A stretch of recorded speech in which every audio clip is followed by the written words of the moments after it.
open at Dennies, a small breakfast bar near the skyline with famously sloppy food.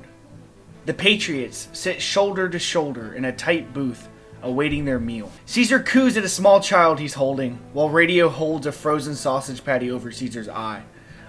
His eye is swollen a little bit from the fight. His gut's still kind of like bleeding a little bit. But you're all sitting here waiting for your food. Little Ronnie's even like sitting in like a little, booster seat, like his feet a little dangling off the floor. He just put in an order. He's getting 2 eggs extra wet, and then he's getting 3 raw pancakes. The food here is like super messy, and the whole thing is they don't give you like utensils. You have to eat it with your hands. What did you guys order? Frank just orders a coffee. Drinking black coffee and smoking cigarettes inside, baby. The Denny's experience. Yeah. It's a no smoking establishment. There's a no smoking sign right over Frank's head, and he's just smoking a cigarette. I'm gonna get the wet slam, which is all the food, all the like eggs, bacon, pancakes, all put in a blender and then put on a plate with extra milk. I got 2 orders of milk, one right off the bat, and then one with the food. Bro, that's almost what you ordered when we actually went to Denny's. That might as well be. Okay. Well, so Caesar gets the crispy flakes instead of the fried bits that are left over. It's like on a flat top where there's just random burnt on bits that they scrape off most of the time and throw away. Like the overcooked Caesar egg. ordered those. Yeah, because they're like 25 cents for a big basket of crispy flakes. What about you, Radio? What'd you order? Just orange juice. Part of the power cell. Like when she drinks it, it gets recycled. That's pretty cool. That's how she fuels up her power cells, like with new acid. Orange juice? No, I mean, yeah. I mean, to be used in a pinch. All right, so it's 7:30 right now. You have a meeting at 8. Is the meeting going to take place here at Denny's? Yeah, I feel like Alfonso would have like let everyone know, like, hey, are we meeting at Denny's or? Yeah, that's fine. We can meet here. We got like, hey, because it's early in the morning, like we can all have breakfast together, you know. Frank is like, in my head, I kind of thought, we would be using like one of the conference rooms, one of the very nice meeting spaces in the giant hotel / casino penthouse we just took over. But sure, we can cram 8 people into a 4-man booth at a Denny's, and we can do it like this. I guess that's more our style. I could take turns with we can somebody meet sitting up. down and stand up. We could swap seats. I'm not getting up at all. Little Ronnie, he's Little Ronnie's down. here. Yeah, Little Ronnie's here. He's in a booster chair. He's in Little a Ronnie. He's big Ronnie now. Oh, big Ronnie. Yeah, Yeah. he's He got been promoted. promoted. All right. Your waitress actually finally comes over. It's a Pixie. It's actually Sheila. Sheila Benjamin.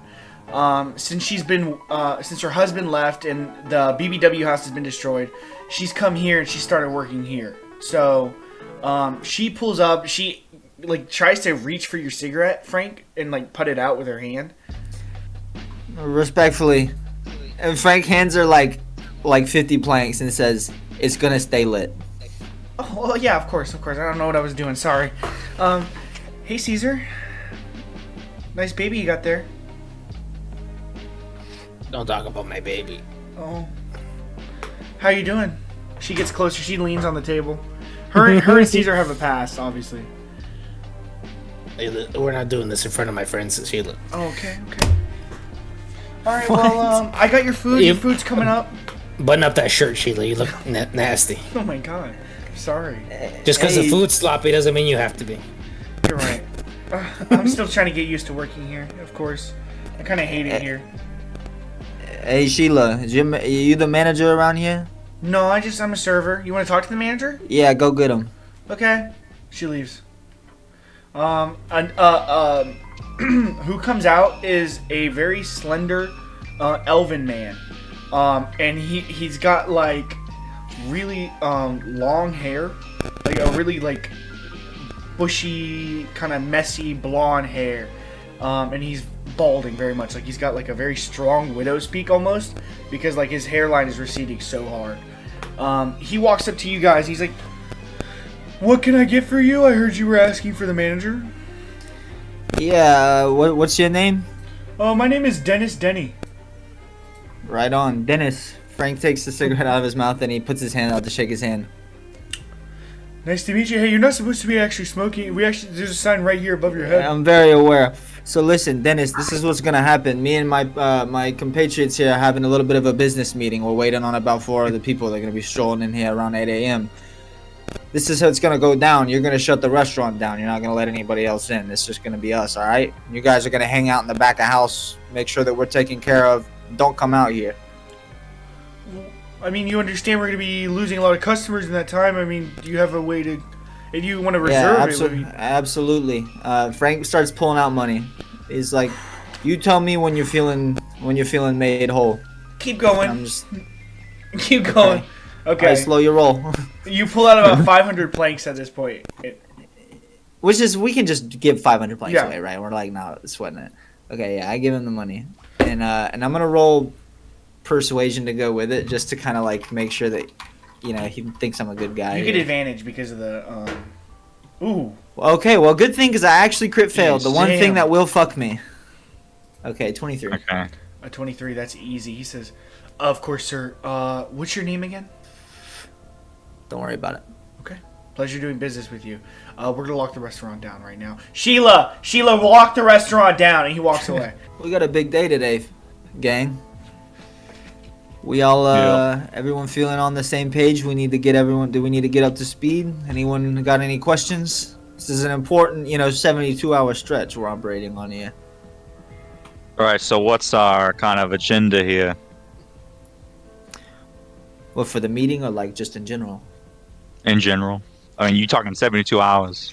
Yeah, well, I'm thinking, from the electoral standpoint, we got the, does Frank know when the debate is, Trevor? Do we know what day that is? We don't know. Not yet. That's not a thing that they would tell candidates?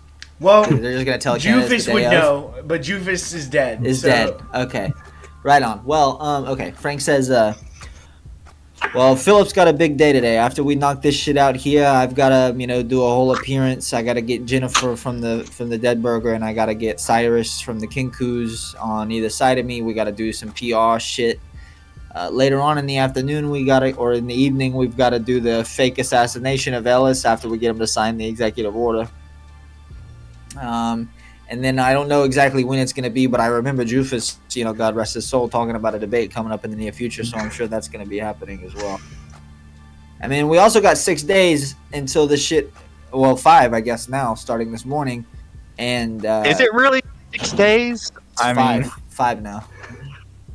Right? I know, but like, I don't know. He said 6 days, but I kind of like, because it's on the 31st, right?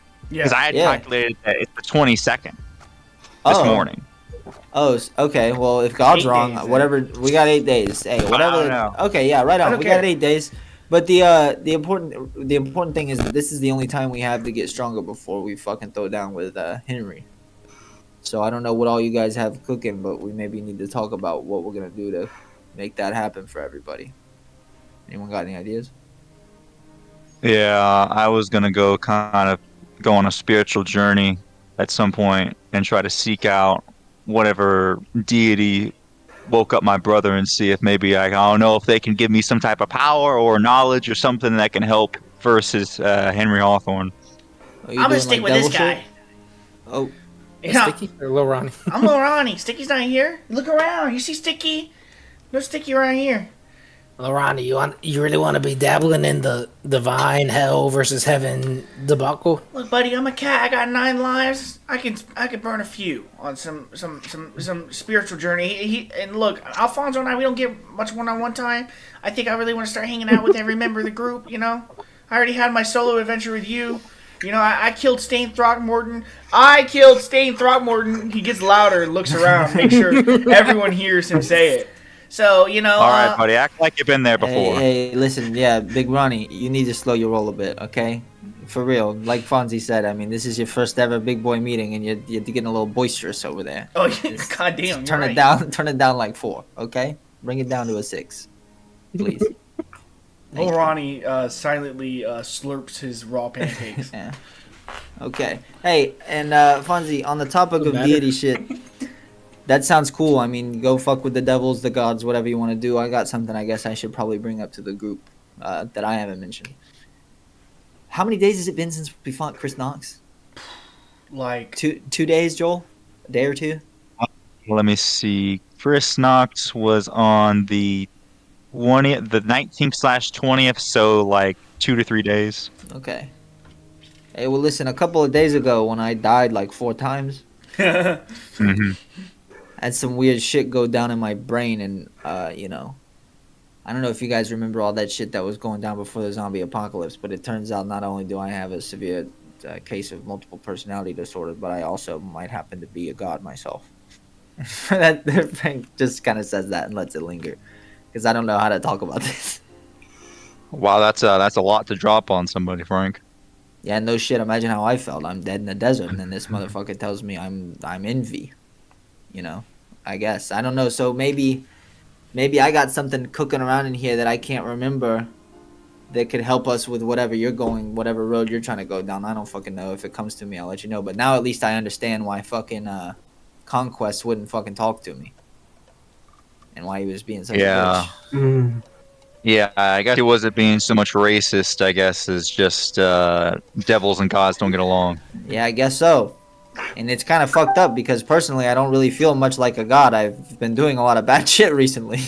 But hey, who am I? I don't know how the normative values go here. But yeah, I mean, you know, I'm a god and I can do sand things, and yeah, I'm learning to live with it, and just wanted to put that on the table as well, so we're all on an equal playing field here. Everyone knows where I stand.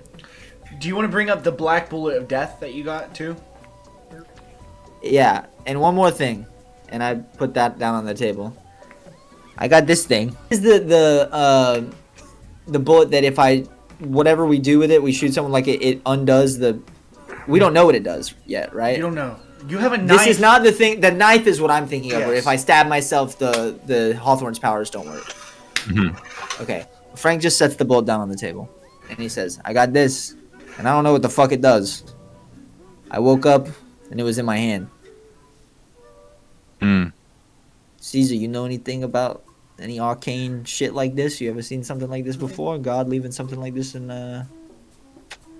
I can hover my hands over it and hum a lot. He started licking it. And by that, I'm gonna do a religious trick. yeah. Classic Caesar. I didn't It's- know It starts to get really stinky at the table. Oh my 20. god, you nat 20. I swallow. That's like your and I third kind of, straight. Yeah. I kind of Put it in your gizzard. You get it in your gizzard. Yeah, a you little taste it. You. It makes sense. Okay, Caesar, there's definitely an abundant amount of like devil magic in this bullet. And by the fact that it says death on the side of it, this will clearly initiate some sort of pact with death. It's very similar to the rock that you had Jufus eat and the knife that you used to summon Conquest. So you kind of get the feeling that you have to shoot somebody with this bullet, and this will allow you to converse with death. That's a demon token. That's how you, that's their favor. The certain way to say it. You do that, and for famine you eat it, and you just Okay. have internal hunger. I'm assuming you kill somebody with this bullet because death wanted to kill people, and that kind of opens a channel. It's their tokens. Oh, right on. Frank is like trying to not rudely wipe the disgusting bullet off because he has to put it back in his pocket, and I'm sure it's rancid from being in Caesar's mouth. He's like, okay, very cool. Little So we green just on gotta there. find. Yeah, it's a little. You got it juicy for sure. So we just gotta find some fucking mook to shoot with this thing, and then we can talk to death. It's like a tribute, yeah. Okay. Any Do you have to candidates? kill them with it? Like, Hey, No, wait! a I mook got an is- idea. Is a Hey, mook two like an birds- ethnic class? No, it's like some loser. I hope it's not. I've heard it in other contexts that makes me think that's not what it is, but I could be wrong. I got an idea. Okay. Now, we discussed it last night, and everybody seemed to be a little bit on the fence about assassinating Mayor Ellis, but we got this bullet. We gotta talk to death one way or the other. We gotta, make some shit shake. I mean, why don't we go 2 birds, one stone here? 2 birds, 1 bullet. We assassinate shooting Ellis that tonight, and we do a bullet deal with death. Is there a reason besides the fact that it's convenient? Well, it's that it's convenient, and then also that it would not be a problem anymore. And we need the assassination angle plays into our larger political narrative of, he was assassinated by a King Kut hater or whatever, and we're gonna use that on the trail, kind of thing. And then if he's alive, I mean, obviously, like, it's fine if we wipe his memory or whatever. But then, God forbid, one day somebody fucking finds him, and then our whole ship blows up. So wait, but isn't the summoning of death going to be like, we don't know what's going to happen? What if it's like really, a public event? That's like true. what? Yeah, I mean, I don't know. I don't know. I don't Yeah, know we shit should try about to make it nothing. private. Oh, we. I guess we did agree to assassinate this guy at a public event. I was thinking, Kidnapping them. I'm still thinking just going. Oh, sorry. Night. Yeah, Kinda okay, that in his works. head. Okay, you can shoot me with it. What? I'll let you do You gotta. Yeah, I had How that do you thought know too. if you're gonna? Well, maybe I get cool death powers. I mean, Oh, you think I'm gonna die? I don't from think it? you'll get the Yeah, powers. I yeah, don't it's think you'll kind get of. it. I think it's more of like, the person's just gonna It's die. like a kinda sacrifice. thing. Oh, I don't want to do that then. Yeah, you're either gonna die or be a vessel, and Ooh, I take that one back.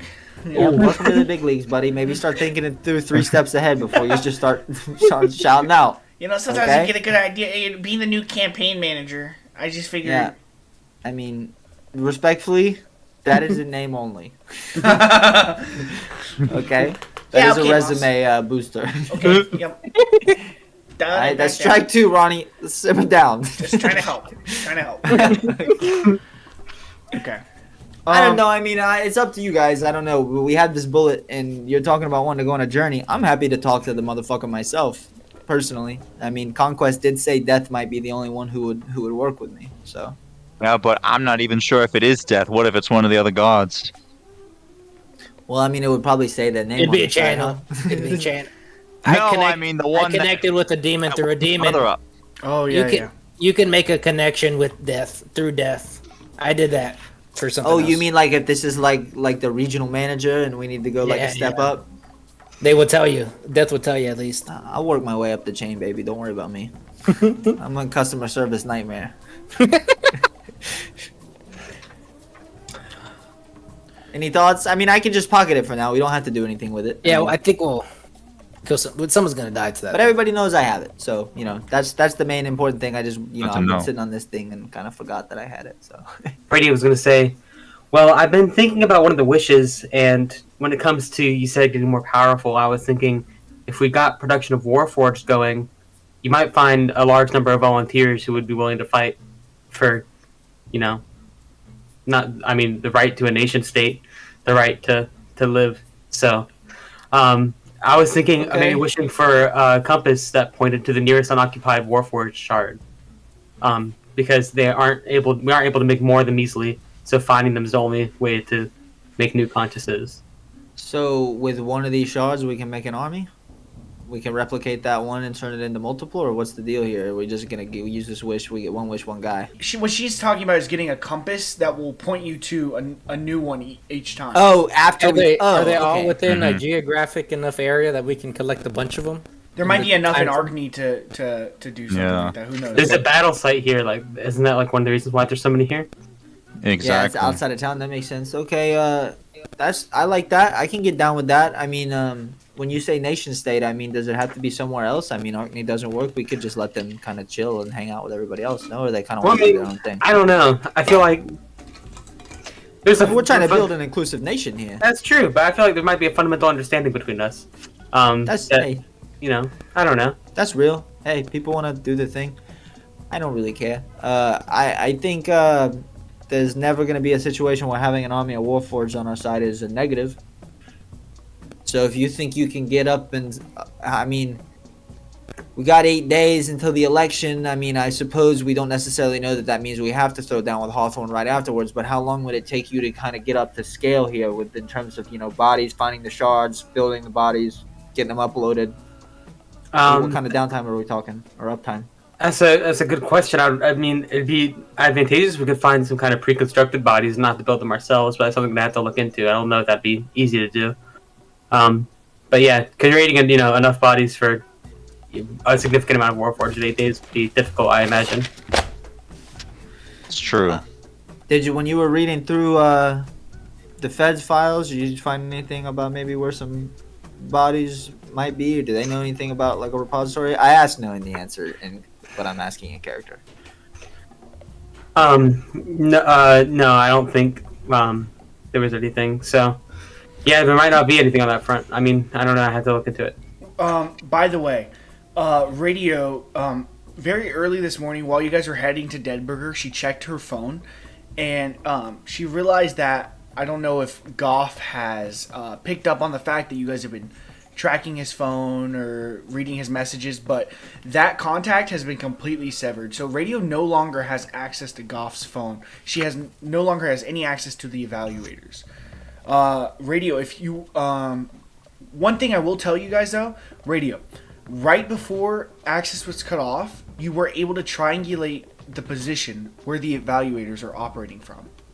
So you know where their office is now, effectively. Okay. I got a question. We got one other kind of big order of business, and it's been long enough. I feel like we should probably have some hits now. Do we know who the rats are? We haven't heard anything back on that yet. Some beard fruit. Okay. Do we have to do something? We have to wait to see where they meet up, right? Like who Well, goes to what location. The thing is, you lost contact with Goff's phone, so you wouldn't be able to see, like... I No, thought think we had a sent whole scheme. we set up a sent whole scheme. everybody different locations of where the genie's thing was, and whichever of those locations got raided, we would know. We wouldn't need any The one that feedback. we thought was suspicious. Exactly. Okay. Exactly. Yeah, I was gonna So say, so that's maybe kinda the what trade-off we're- is that it takes more time because we have to wait for that to come around instead of knowing it instantly. Yeah, maybe a Like, raid would take exactly. longer to organize than just. Yeah. Okay. that's- yeah. that's right right. on. Right on. So they didn't hit any of our spots overnight. Not yet. Not that you know yet. So the list of spots that we know is safe as of now. Okay. Okay. So maybe that's something we need to check into today as we're doing our rounds, doing whatever it is that we're doing. We need to check and see if any of those places that we gave out get hit. Yeah. Just to have that floating around in the back of your mind, because that is a pretty existential problem for our organization, is having people that's leaking our shit. What are our thoughts on the third wish? Are we going to use that to bring back Bitey, or are we going to use that for something else? All right, all due respect, Frank leans in. I love Bitey as much as the next guy, but I feel like we've got to be more strategic with our wishes here. I mean, if we're gonna be, I mean, what utility does Bitey provide to us alive that he doesn't provide to us dead? I mean, he can functionally get out of the box and talk, and he's the same guy every time we need to ask him a question. He's there. I mean, what is he? I mean, And with Frank, we should bring back Jufus. He's the most strategic of all our allies. so Yeah, I second that. okay, let's put a pin in If that. he one. was that strategic, then why didn't you tell me to revivify him in the moment? And we could have Here's saved the the wish. thing. We I thought love he got blown up Jufus. at the altar site.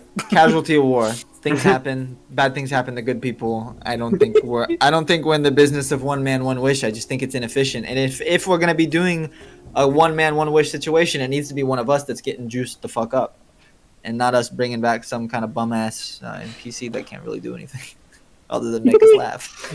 Yeah, I'm sure there's something that can be worked out with the Warforged, with the soul's possession and stuff like that. There's something that can be done, I'm sure. Well, so that's one wish, and then we have one more, right? Or are you saying Yeah, we need two for I'm that? I'm saying that worrying about bringing people back might be superfluous with wishes. Is what I'm saying. Yeah. Oh, okay. I got you. Yeah, because we could find ways. I see what you're saying. Yeah. Yeah. I'm kind of like I'm out on being, So I want to clarify this. If we have a ghost Lazarus. or a soul, we can download that to a shard with some technology we don't have access. I'm assuming that there's more magic to it, right, Trev? So I would say the flavor, right, would be like maybe casting like a resurrect, like a level 9 resurrect spell or something. So- and that is like what pulls the soul to the shard. Yeah, so right now, I would say you guys don't have any method of pulling a soul to, like, the world. Like, if you can, like, find a way to, like, summon a soul, like, manifest it in front of you. Like, kind of like how Bitey is. Can I roll an insight check? Sure.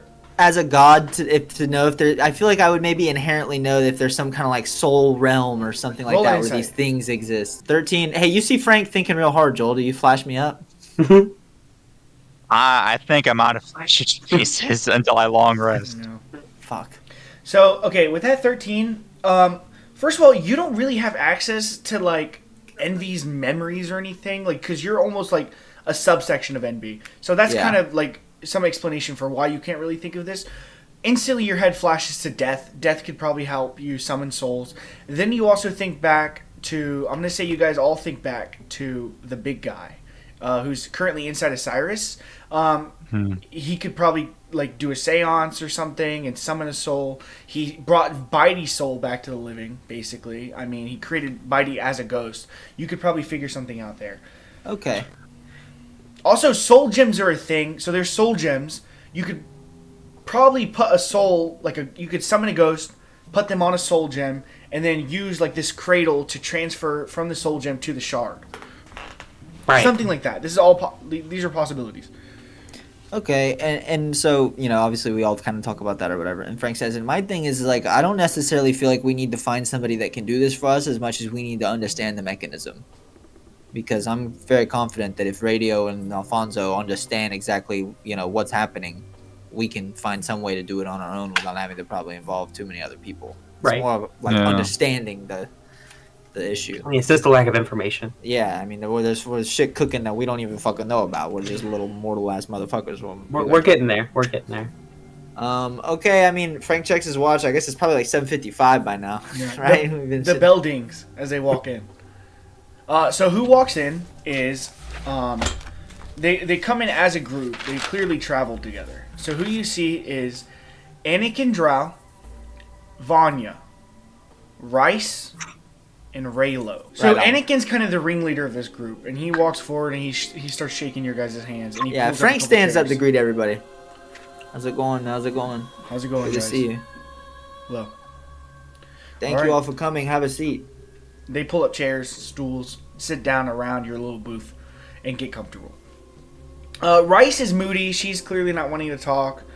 Raylo almost seems a little like enthusiastic about this situation, like almost like kind of excited to like get back to work.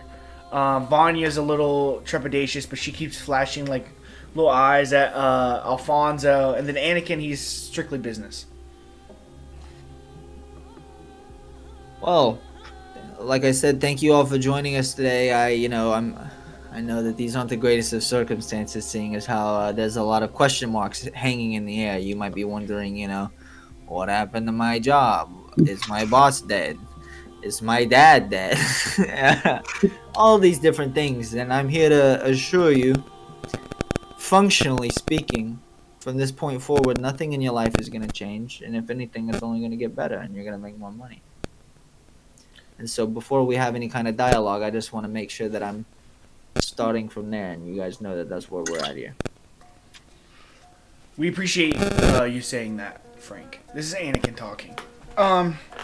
He pulls out a big packet, manila folder from his suit jacket and puts it on the table in front of you guys. In this folder is all the paperwork you're gonna need to acquire the Skyline, to take over the Genie's crew, all that kind of stuff. This should be a very smooth transition of power, and I want you guys to know I've taken the liberty. I've reached out to a lot of the Genie's contacts.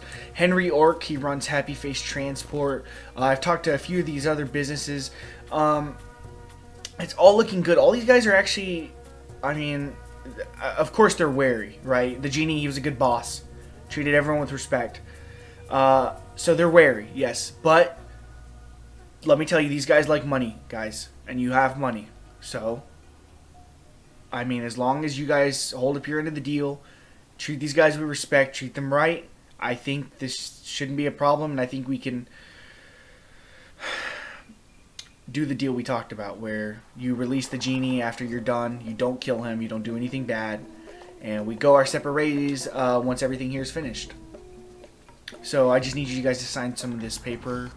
Some of these papers, I can get them finalized, I can get them put in, and then the Skyline's yours, obviously. There's just one other thing. What do you guys know about Mayor Ellis? Well, I mean, I know he's running. Okay, yeah. Well, the dude's been in the pocket of Mancuso for years. He was a Mancuso plant long time ago. Since Mancuso died, he's obviously been working with the Genie. Let me tell you guys, this motherfucker is a sleazeball. He just kind of clings from fucking shark to shark, a little parasite, really. And frankly, you guys are the big dogs in town. He's ready to latch on. This man, you know what I'm saying? He's ready to suck on. So, I think he wants to meet with you guys. I think if you talk to him, you explain like, oh, you're on our payroll now. You do what we say. I think he'll play ball. Really. He wants to meet with you. That's good to know. And his contact is in here. I'll be able to get a hold all of in him. there. All the phone numbers you're going to need are in here. Very cool. The council has decided his fate. Caesar's gonna very intently look at these contracts and try to see if there's any legalese happening. Yeah, Oh, I I wanted to like look that. over him too. Yeah, I'm gonna let I ordered 14. I got 18. Yeah, 18 is great. These guys are playing ball. These guys have heard you Okay. out, especially Anakin. Anakin is the one kind of doing this paperwork, and since he got caught with radio and everything that happened, he is he's taking everything very seriously. He's not trying to fuck you guys over here. Frank ashes a cigarette just on the table, and he says, "All this shit looks good. Everything looks like it's in order." Anakin, you got existing contacts with all these people.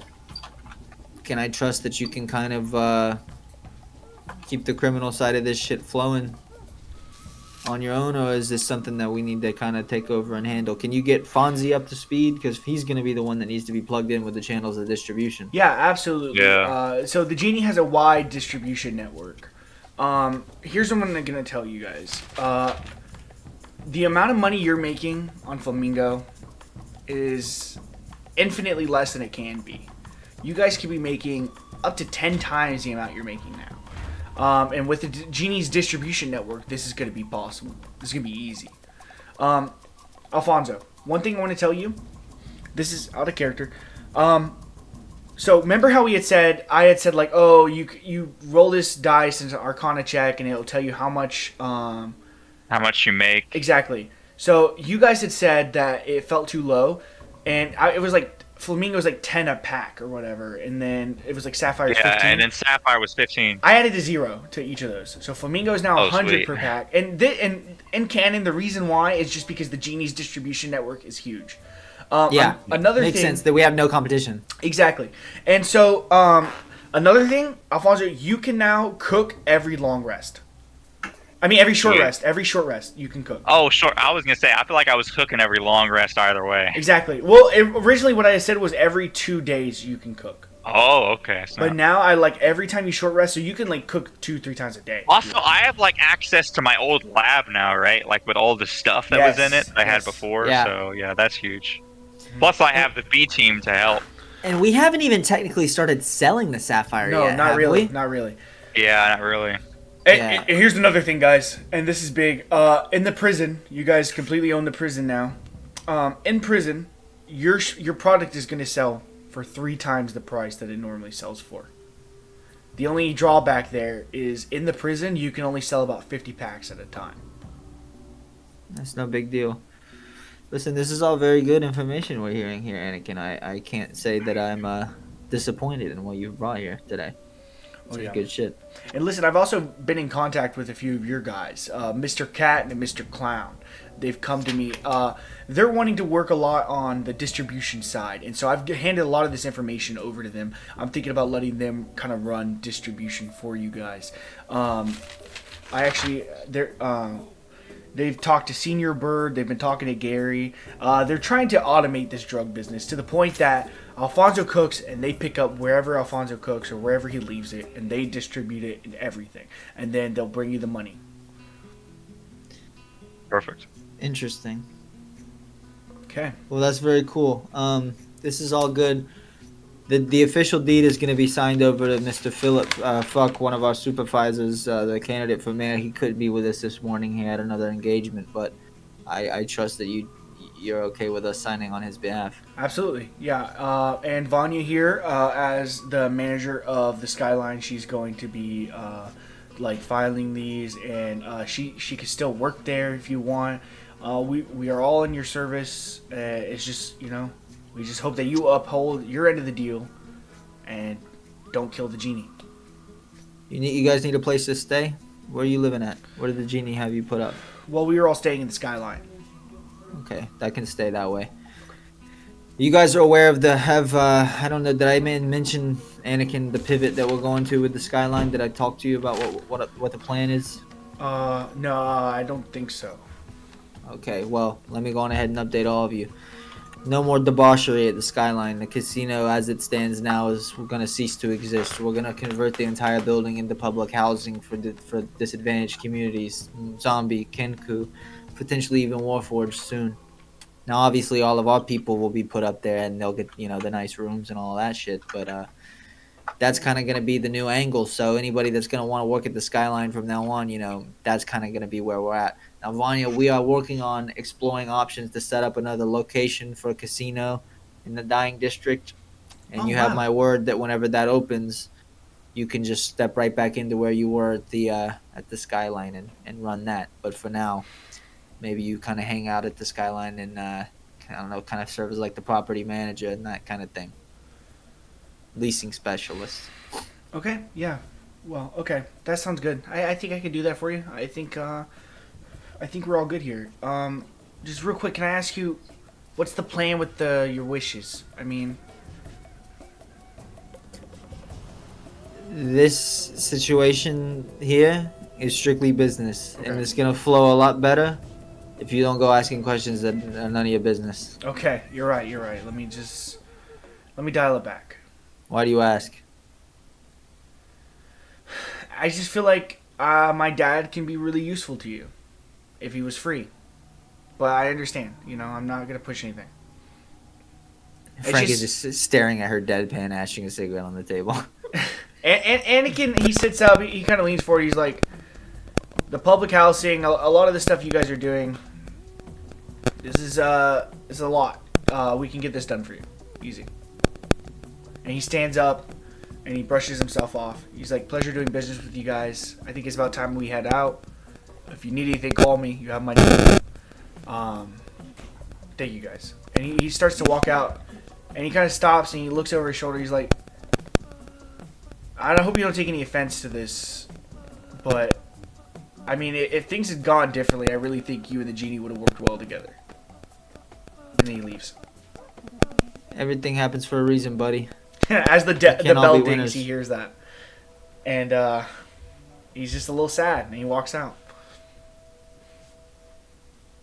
No Uguay. No It's a Uguay. shame. Did He's you a want to loose ask end him that's about gonna need to Uguay be or dealt no? with. Nah, they're gone. Yeah, let him go. Okay. I mean, Alfonso knows what's up. He fucking doesn't want to come. He's Yeah. pissed. Yeah, he sent a middle finger. Yeah, it's pretty clear where we stand with Yeah. that guy. Frank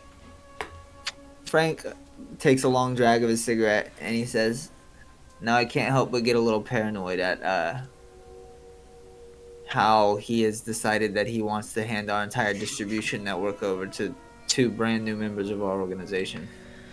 Those guys have just been reaching out to him, and I was like, you were using them a lot, so I was like, okay. I think that's just me as a DM, like. Okay, no, I We like can it. Keep a close eye on. But you're right. We can You're right. No, I just say You that can in haze character. I say it in character, and I say, listen, I trust Mr. Cat and Mr. Clown, and you know, I trust Gary too, but he's been with us since the beginning.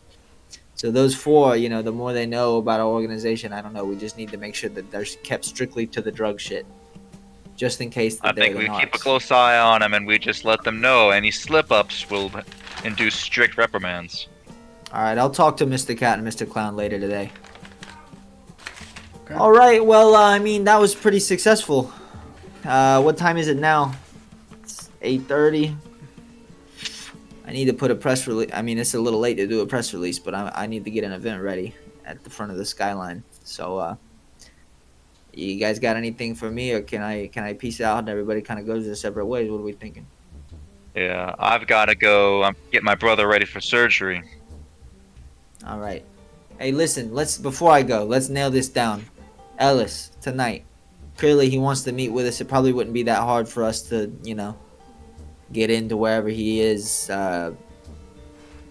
We need to rendezvous before we do this, or do you guys trust me to kind of handle this? How do you want to do it?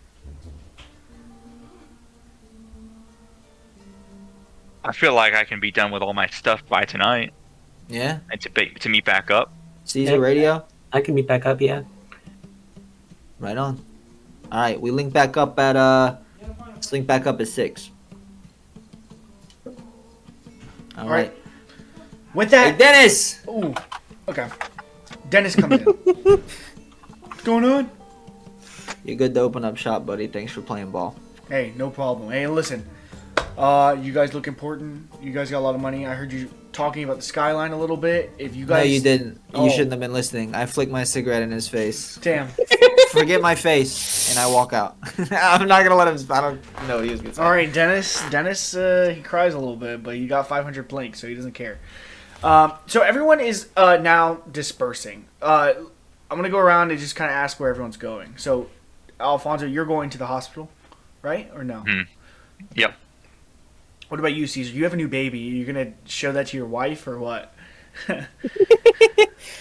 Before all that, I did roll a 17 to tie Dennis's shoelaces together with sleight of hand. That's easy, dude. You as you're walking As by, he's getting the cigarette flicked on him, yeah. Yeah. You slip on the ground, you tie them together. Baby in one hand, you tie them together with one other hand. It's easy.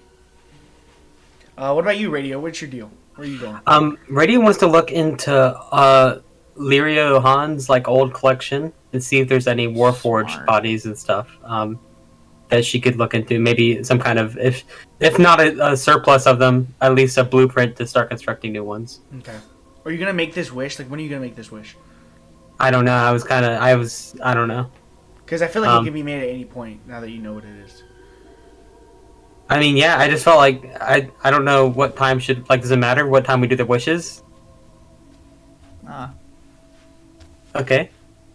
Well, I guess in that case should I just do it now? I guess Radio asked before everyone leaves. So she goes, about the wish, should I go and make it?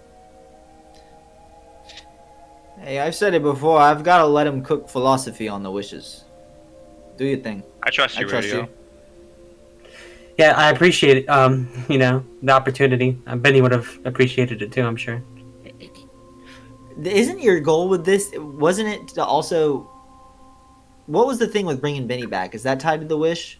Not It necessarily. was going to be, but Hawthorne revealed that he's keeping him in a chest with runes, so you can't get his shard. Because we're gonna try to wish him back. Yeah.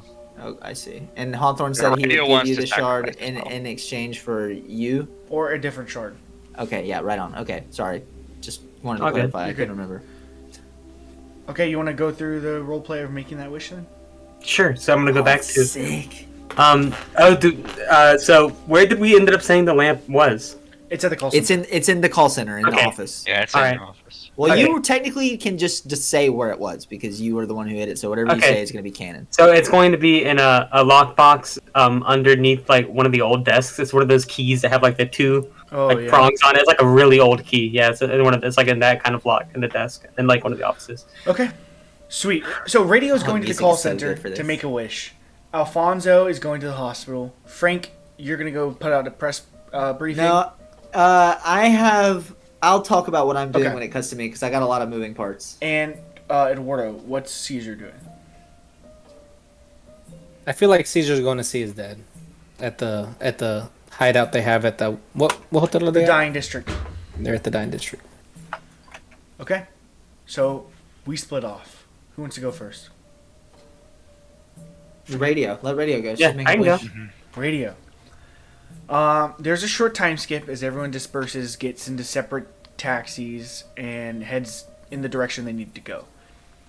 I'm going to say you and Caesar take a cab together since you're both heading to the Dying District. So you stop at Dead Burger, and you go to hop out. You say bye to Caesar. You wiggle your finger at the baby for a second. And you guys want to have any interaction, or you just go? Hey, robot person. Mm-hmm. And you bless my baby with the power of electronics. What you and Benny do, it's crazy. What is exactly that we do? Just go crazy. I never see y'all sleep or eat. You just drank some orange juice. That's the first time I've ever seen you consume anything. I just feel like I need that sort of dedication in this baby, you know? All right, Radio leans over, draws like a cross on the baby's head, and is just making stuff up because she doesn't know what This is Caesar a wants. real thing. First blessing. Her Yeah. first blessing. The baby's Um, officially blessed. I'm gonna make a religion check to see if that does anything to this baby. When I learn how to spell religion, I feel like that makes the baby do something. The baby definitely shits his pants right then. And you're taking that as a sign that it's a lot stronger now, and it may be adept at electronics. You have no idea. Baby shitting his pants is actually like a blessing. Yes. Oh, that smells bad. Oh, Got a bright future. Thank you, Radio. Thank you, Radio. You're welcome. Okay. Radio, you walk into Dead Burger. Jennifer's at the counter. Hey, what's up, Radio? Hi, Jennifer. How's it going? Good, actually. I've been needing to talk to you. Hey, Willis, will you take over the counter? I'm gonna walk away for a second. She walks over to you, and you guys start heading downstairs to the call center. Mm-hmm. Listen, Radio, that app that you've been asking about, it's ready. It's we could premiere it tonight. We could premiere it tomorrow, maybe. We finally got it ready. Listen, there's a huge debate going on tomorrow, and I'm thinking maybe if we do it like right before the debate or something, we can get a lot of buzz. Or maybe if we get Philip Fuck to maybe talk about it at the debate, it'll be a lot of buzz. You know, it'll be a big thing. We could definitely talk about how big tech has been censoring elections, and maybe speak to the fact that maybe ours is open source, and really we maybe swing opinion one way or the other. Exactly. How is Fuck? Is he prepared? I mean, has he been prepping for this debate? I have to imagine so. Yeah. That's not really my department, but thank you for asking. I hope you're doing well. Anything else you need? No, that's it. But so, you give me the call, and we'll debut the app. Maybe you guys can make profiles, whatever. I'll give you guys first registration, all that kind of stuff. I'll definitely tell Fuck to put it in his speech. Cool. Thank you. All right, give us the call. You know our number. Thank you. So I send Frank a text about that right after I hear it, and I'm gonna head down to the manager's room and make the wish. This text specifically says that the debate is tomorrow, and Jennifer is talking about maybe using it during the debate, before the debate, debuting this app. Yeah, I think that I want to do it before, if that's okay with everyone else. Camera cuts to Frank getting this text. Oh, this is perfect. This thing is so good for me right now. Okay, you open the drawer, get the lamp, and you're just gonna make it down here in the call center in front of everybody. And I'm gonna do it in the room, in the office, yeah. Okay, you walk to the office. You rub this lamp, and the genie comes out. Oh, hello, Radio. How are you? Oh, it feels so good to be outside my lamp. You motherfuckers left me. Oh, fuck. I can just travel around with you, give you advice, help you out, I can just be a part of your group now. I mean, I am your little slut slave, so. I'm sure you would like to be in a very unsecure position so you could be rescued by one of your many compatriots, but exactly. I would like to talk about making a wish today. So the wish is Radio unfolds a note card with like the one sentence wish on it and reads it explicitly as to not make a mistake. Oh no, you don't need that. Just make it from the top of your head and just don't even really think about it. Just Radio says, I wish for a magical compass that points to the nearest unoccupied Warforged shard. Oh, now that is a good wish. Okay. Watch this, Radio. You'll see my power. It's very beautiful. And he goes like this. And then a compass is in his hand. And he hands it to you. Oh, you open that compass, you flip it up, you turn it around, it will point you to the nearest unoccupied Warforged shard. Look at it, it's pointing now. Whoa. I look at it, where's it pointing? In the, what general Deeper direction? into the dying district. In the direction of where Lirio Han's house was. Ooh, okay. Interesting. So Radio looks at this and she goes, "Thank you. Is there? Do you need food or water? I guess not, right? I don't need it. It's just really just companionship. It's so lonely. I mean, I wouldn't wish it on my worst nightmare. I'm just taking me with you. I mean, you're so strong. You can defend me, obviously. Can I unrub this lamp to put you back in, or how do I? That's how you. I mean, I could just go back in. I could also just you can leave the lamp somewhere, and I could just follow you. I mean, you guys are my masters, so you really don't have to have the lamp on me to use your wish. I mean, the lamp is just to release me and to unrelease me. Oh. I mean, I could. So you just want us to follow around? How does that work? What are the metaphysics? And I'm a fucking spectral, ghostly, godlike being. I could just follow you wherever I want, dude. The lamp is really just my like cage, really. And you know what's So you're bound to whose master are you bound to? Because you gotta have like 4 masters. You're in a polyamorous master relationship. Well, really, it's Frank. Frank was the one who rubbed my lamp originally, but he can decide whoever is the current master. He gave the wishes to you. How many genie accounts can we have before we start getting cut off? Oh, well, the thing is, if it's in like 2 separate households, then we find you. It's a kind of a Netflix, kind of Betflix kind of thing. Netflix. Yeah, well, I'll have to talk to the group about this, but yeah, I'm gonna have to put you away now. Thank you so much. Okay. And he goes back in. And then yeah, Radio's like wiping her brow after that. Every conversation you have with the genie takes 3 years off your life. It's just so anxiety inducing. Okay, and then so yeah, she's going to go to Lirio's and look around. Okay. But yeah, I'm assuming we can cut away now. Sure. So you leave. We're gonna pick up with Alfonso. Alfonso, you're arriving at the hospital. All right. My brother's still been there, like, for physical therapy and stuff. Like, he hasn't left? No, he has not left. Okay. Yeah, I'm gonna go up and talk to him. You ask at the front desk where he's at, and they say he's actually down in, like, the gym, because he's working on his physical therapy stuff. Yeah, makes sense. So you push your way into this little gym. There's, like, medicine balls, machines, a treadmill. He's using a walker right now, and he seems to be getting a lot of movement. He seems to be, doing his thing. He's working. He is, what is it? A hobgoblin. So he's a pretty beefy dude. So, I mean, his muscle hadn't atrophied to the point that he's like completely withered away yet. You know what I'm saying? So you walk up to him. Nicola Sonny, how's it going? Looks like you're getting some of your strength back, buddy. Oh, Fonzie, brother, how you doing, my friend? Oh man, bro, I missed you, man. Hey, how you doing, man? What's been going on? Hey, listen, I got some good news for you, buddy. I gave my buddy some money on a high-stakes poker game, and the investment returned, my friend. I got enough for it to pay for your surgery, buddy. Yes. I've been working for it. Let's go. Motherfucker, I wish I would have Fonzie. found out about this sooner. I mean, the freaking genie didn't tell me that this wasn't even an option. It was kind of hidden over my eyes. Now we can get this for you and hopefully get you all good to go, buddy. That sleazy motherfucker, man. I fucking hate the genie. I'm saying, dude. I fucking just hate that. kept I me want to kill working, him. slaving away, making all these drugs for him for years, and it could have been solved. But either way, we're gonna get you today, buddy. This is great so news, I'm Fonzie. gonna go talk to your doctor, and I don't know how long it's gonna take, but we're gonna get this thing lined up for Today? you, buddy. You think today? I hope so. However fast they can get it going, Oh my god. You've been waiting this long. I feel like your body's kind of. I mean, a couple days in the gym, it seems like you've been going pretty good. I mean, I think you're ready. What do you think? I think so too. Fonzie, listen. He puts his arm around your shoulder, and he kind of tries to take a step to the side so he's away from his trainer and he can't hear. Fonzie, after we do this, brother, we can get out of town. We can leave this fucking shithole behind, bro. You and me against the world again, just like it used to be.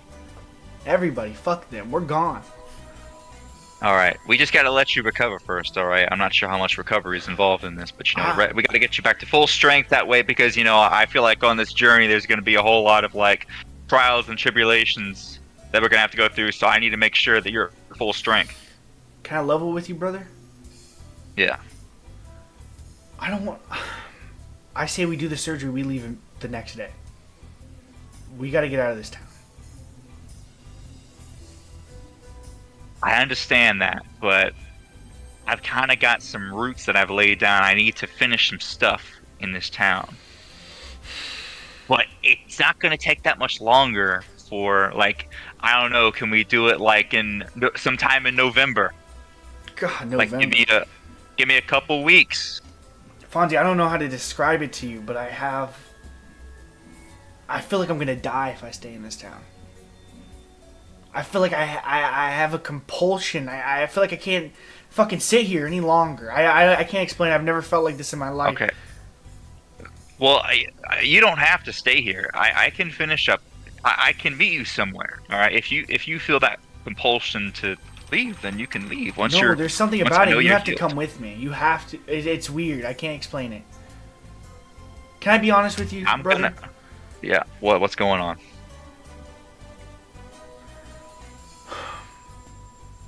While I was unconscious,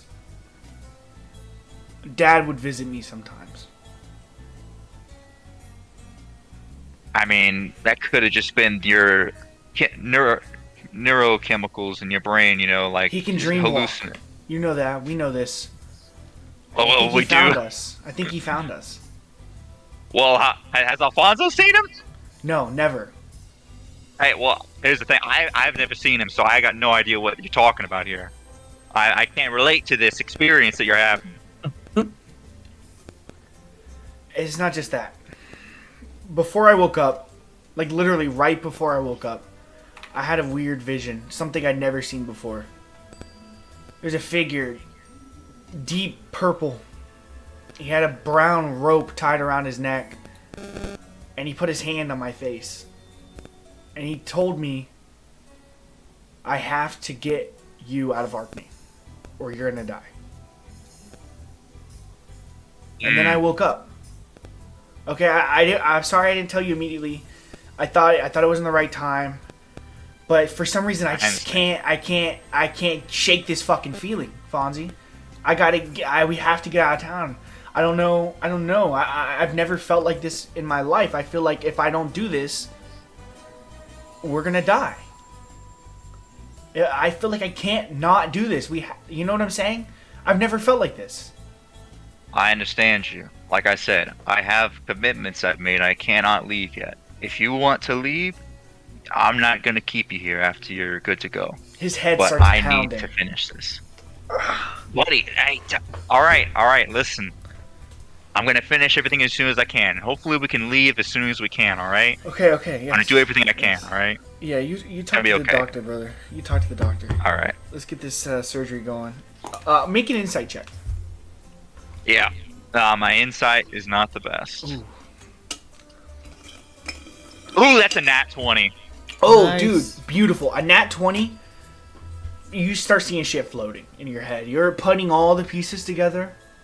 A weird compulsion. So I understand that, like, Henry was the one that he was the divine intervention. Yes. That's what I thought originally, but I wasn't sure. And it also lines up because that day, Hawthorne was in the hospital. He was at the hospital, yeah, that's what I originally and you thought. guys had that conversation where you got kind of close Exactly. to each other about his son. So, yes. Do you have any Was there reaction to anything that? else? No, I mean, so Yeah. basically you're getting the sense that Hawthorne has compelled your brother, for some reason, to get you out of town. And he woke him up specifically for this reason, it feels like. And this is Okay. what you're gaining from this insight check. Yeah, so Alfonso is thinking, well, I guess maybe there's not really any deity that's trying to help me out, but Alfonso still wants to kind of, Relatable. like, seek something out. And so then he's like, well, obviously Hawthorne, but that means Alfonso realizes that Hawthorne's afraid of him, that Hawthorne knows that Alfonso could do something that could stop him, so that kind of gives him a little bit of like, okay, maybe we can do this, maybe we can beat him. To the cat.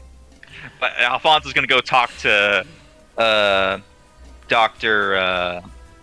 Athanol. Okay. You find where he is. You find his office. And you enter to see an incredibly tired-looking dark elf. Fonzie, hey, what's going on? Dr. Athanol, you in? Hello. You look very tired, my friend. Long nights, you know. Being a doctor, I don't get a lot of sleep at night. How are you? Well, hey, I'm doing a lot better today. Let me tell you what. You remember that surgery we were talking about for my brother? I finally got enough saved up to come through for him. So what do you say? What's the logistics here? How can we get this thing lined up for him? He gets up and he shuts the door. What's going on? I like you. I really do. I think it's time I be honest with you. And he shuts the door and He opens it, shuts it again. He opens it, shuts it 2 more times, and he pulls his coat down a little bit, his little scrubs, and you see his outfit, the figure's outfit underneath. I'm the figure. You're the figure. Surprising. How would you ever know? You would have never figured it out. But I can't believe it. You've been with us so many times. I have been. I should have known. I mean, your specialty was throwing knives, and then you put people under the knife. I'm fucking surgical with it. Let me be honest with you. The reason I'm telling you this isn't because goodwill, isn't because I want to continue working with you guys. It's because I realize you guys are the top dogs in town now. The Patriots. And with that, my sister's working with you. That's correct. I became a vigilante for the first time when my sister joined the Genie. I don't trust the Genie. I realized that she would have gotten killed. And so I've been working to undercut crime since that day. I just want to protect my sister, and I want to protect this city. Can you relate to that? More than you can know, buddy. I mean, I don't know. I'm going to let you in on a little secret. I'm kind of like, me and one of my other friends, we're kind of like the moral backbone. We kind of, like, if the pendulum swings one way, we kind of swing it back the other way, and to kind of toe the moral line so that we don't go too far one way. Here's what I need you to do, Fonzie. And I want to make myself very clear here. I'm not trying to threaten you. I'm the only man in Arkney who can do this surgery and save your brother. I've done a lot of research. I'm very confident I can pull it off now. I need you to do something for me. I need the Patriots to do something for me. I want my sister cut out. And when I say cut out, I want a big-ass severance package. I want her to be set for life. And then I need her cut out of the business. I want her out of crime. You understand? Can you do that for me? Okay. I can talk it over. I'm sure that, we'll be able to make up for any losses, and that won't be a problem. We'll get it cut out. Okay. I appreciate that. And I also assume that with this, that you're not going to go, I know your secret, you know my secret, you're not going to go, ratting to any of the pigs. You're not going to spill the bacon. Fonzie, to be real with you, I don't know how much you know, but I think we've got bigger fish to fry. And he walks over to this whiteboard on the side of his room, and he kind of pulls it out and turns it around. And you see, he has also been working on this hanged man conspiracy. I see you're a fellow hanged man conspiracist yourself. I think it all ties back to him. And he points into the center of the board. And he says, he's pointing out that he has finally cracked the case, and he thinks Hawthorne is the hanged man. This is bad, Fonzie. Yeah, trust me. I've been kind of going on this for a couple days now myself, and I'm quite scared. Oof. But I'm glad to know at least I have someone else that knows. Okay. Well, as long as you guys are aware, I'm here. I'm part of the fight. I know I said that if you guys took out the Genie and became the big dogs, I'd come after you. But we need to work on this. Okay? I'm attempting a parlay. Does that sound You're good? going to parlay with Hawthorne? No. You. The Oh, Patriots. okay. Frank. Oh, you're going to parlay? Okay. Yes. Yeah. All right. I can do what you need me to do. I can help you in any way. Okay? Just ring my phone. As for now, I'm going to start prepping for surgery. And don't worry about payment. It's been covered. Oh, hey, thank you. I appreciate that. Hey, don't worry. I've been working on this conspiracy for a while. I think now that I know that I can talk with you about it, maybe we can hash out some more plans. But you know what? You worry about this for now. All right? We'll worry about all this later. There's one more thing. The sewers. You know about what's going on down there. Oh, I'm so glad you know about the sewers too, buddy. Listen, there's a whole lot to unpack. But yeah, so you know about the pasta pals and all the explosives. I don't know exactly what's down there. I know that there's a lot of traffic coming in and out of the sewers, and Hawthorne's related to it some way. He's directing it. One thing I can tell you, though, is that I think he's preparing something a little bigger, though, too. I've noticed a lot of work around the docks. A lot of police coming and going. There's some tubes leading to inside the sewers from the docks. I think he's building a system to maybe flood the sewers. Oh, well, it seems like he's actually following through on that plan I leaked to him, but you don't know what else is down there. You don't know that there's a bunch of explosives that could blow up the entire city at any moment. Holy shit, no, I did not know about that. Fuck, what do There's you so know? much stuff going on. I don't know. And I don't know what to do about it, that's the thing. But the fact that you say he's connected to it all somehow, and yet he's also... Because I told him that plan to try to get the sewers flooded out. That way we could remove the pasta pals and get the explosives. But then he's also undercutting his own plan. So it's all just kind of very... I don't know what's going on. So he's working with the pasta pals and using them, but he's also planning to backstab. That sounds like Hawthorne, but I'm not sure what the end result will be. We gotta do more digging on this, Fonzie. I'll get surgery prepped. We'll get working on this, okay? Let me handle this. You do some digging. You figure out what's going on and what's next. Okay? Alright, sounds good. See you, brother. With that, we're transitioning now. Caesar? I pull up to wherever Papa Caesar is staying. I think it was a hotel or something. Yeah, it's like an old abandoned hotel. I pull up there. Do I see Vampire Kenku milling about? Yeah, they're getting along, and they're actually having like a little barbecue. Augie is excited. This is the first time he's seen a lot of his old friends in a long time. So everyone's on the street. It's like a block party. Okay. Oh, I go up to my dad. Caesar, what's going on, buddy? I take a hot dog from his plate and I eat it. Okay, well, that was I needed to, but okay. How are you doing? How's the baby? Is it he giving you any trouble? Is he a good kid? He's blessed. He just got blessed. I think we got a good future ahead of him. Oh, good. Yeah, he does smell pretty stinky. That's a good blessing. I'm just checking in to see how the Vampire Kenku are getting along, considering they were gonna try to kill us a minute or two ago. Well, listen, I've been talking to a lot of these guys, Caesar. It seems like a lot of them didn't even really want to be doing what they were doing. You understand? It seems like some of, like, what they're telling me is that when you and Stain had your first fight, half went with you, half went with Stain. A lot of these guys were on the fence. They thought about going with you in the first place. But once they became vampires, they were vampire spawn, and they had to do everything Stain told them to do.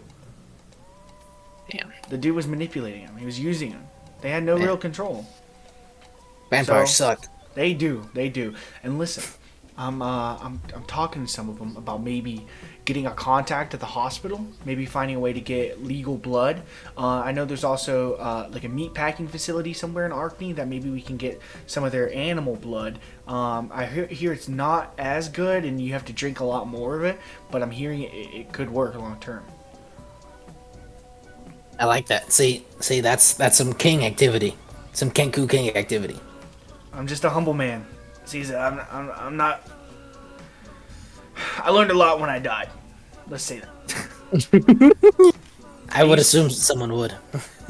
I used to hate Kenku. I'm sorry. I used to hate humans and elves and dwarves, all that shit. You know, if you weren't a Kenku, you weren't with me, and I feel like I really had to die to learn the lesson. You know, working in those fields with all those other people, I learned that we're all cut from the same cloth. You know. Oh yeah. I've gained a newfound respect for him. So, yeah, we're gonna do it. We're gonna do it right this time. And what are the other ones? Are they going to the Skyline? Should I start putting these guys in the Skyline, or should I put them up in the Dying District? What do you think? I think the Dying District, since they're vampires and undead and don't smell as bad anymore. Cool. It works with the name too already. That's pretty cool. Yeah. Yeah, they do smell pretty good. Actually, it's weird. Have It's you ever thought unsettling. about becoming a vampire? You would probably. Spend No, I don't know how to do that. I've never done that. Yeah, it's crazy. It seems, you know, I was talking to Stain's wife. By the way, she wanted me to give you this, and it's adoption papers, and she slides it to you. Yeah, so because she's a vampire, she wanted you to kind of raise the kid. I mean, I know you just took him and assumed you were gonna raise him, but she's trying to make it official. I mean, the baby was the only one at the Kenku outpost that had been turned into a vampire because they wanted him to grow. You understand? So they want him to live with a living Kenku. A baby vampire would be pretty useless. They're absolutely useless and also stupid. And a baby. So And I don't even know if the blessings work on a vampire Kenku. No, it probably wouldn't have even stunk at all. So. Okay, well, I'll take these. I'll learn how to read. I'll read them over, and I'll sign. You never learned how to read, Bucko? Yeah, no. Yeah, We were me too busy either. fishing. Yeah, we were illiterate. Yeah. Yeah. Well, if you I tied a guy's shoes together at a restaurant, like you taught me. Oh, no, really? Oh, son. You make me prouder and prouder every day. Yeah. How's Pink Eye doing? Have you seen him since the fight? I've not seen Pink Eye. He's been doing a good job leading the living coup. Good. Listen, but you got a hole in your gut. You need to get some rest. And when you get a chance, I'd love to meet your wife too. I heard you're married. Yeah, that's the thing. We can arrange that for sure. Cool. Absolutely. Well, you need anything while you're here? Oh no, I also want to let you know I started a cult and stuff. Oh, just a little cult thing going on. You got like a cult arc. Well, you got like 10 people.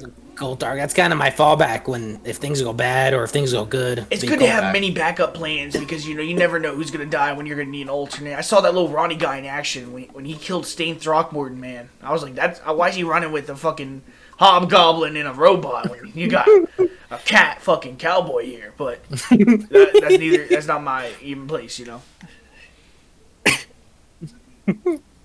I want you to meet Beth Largo.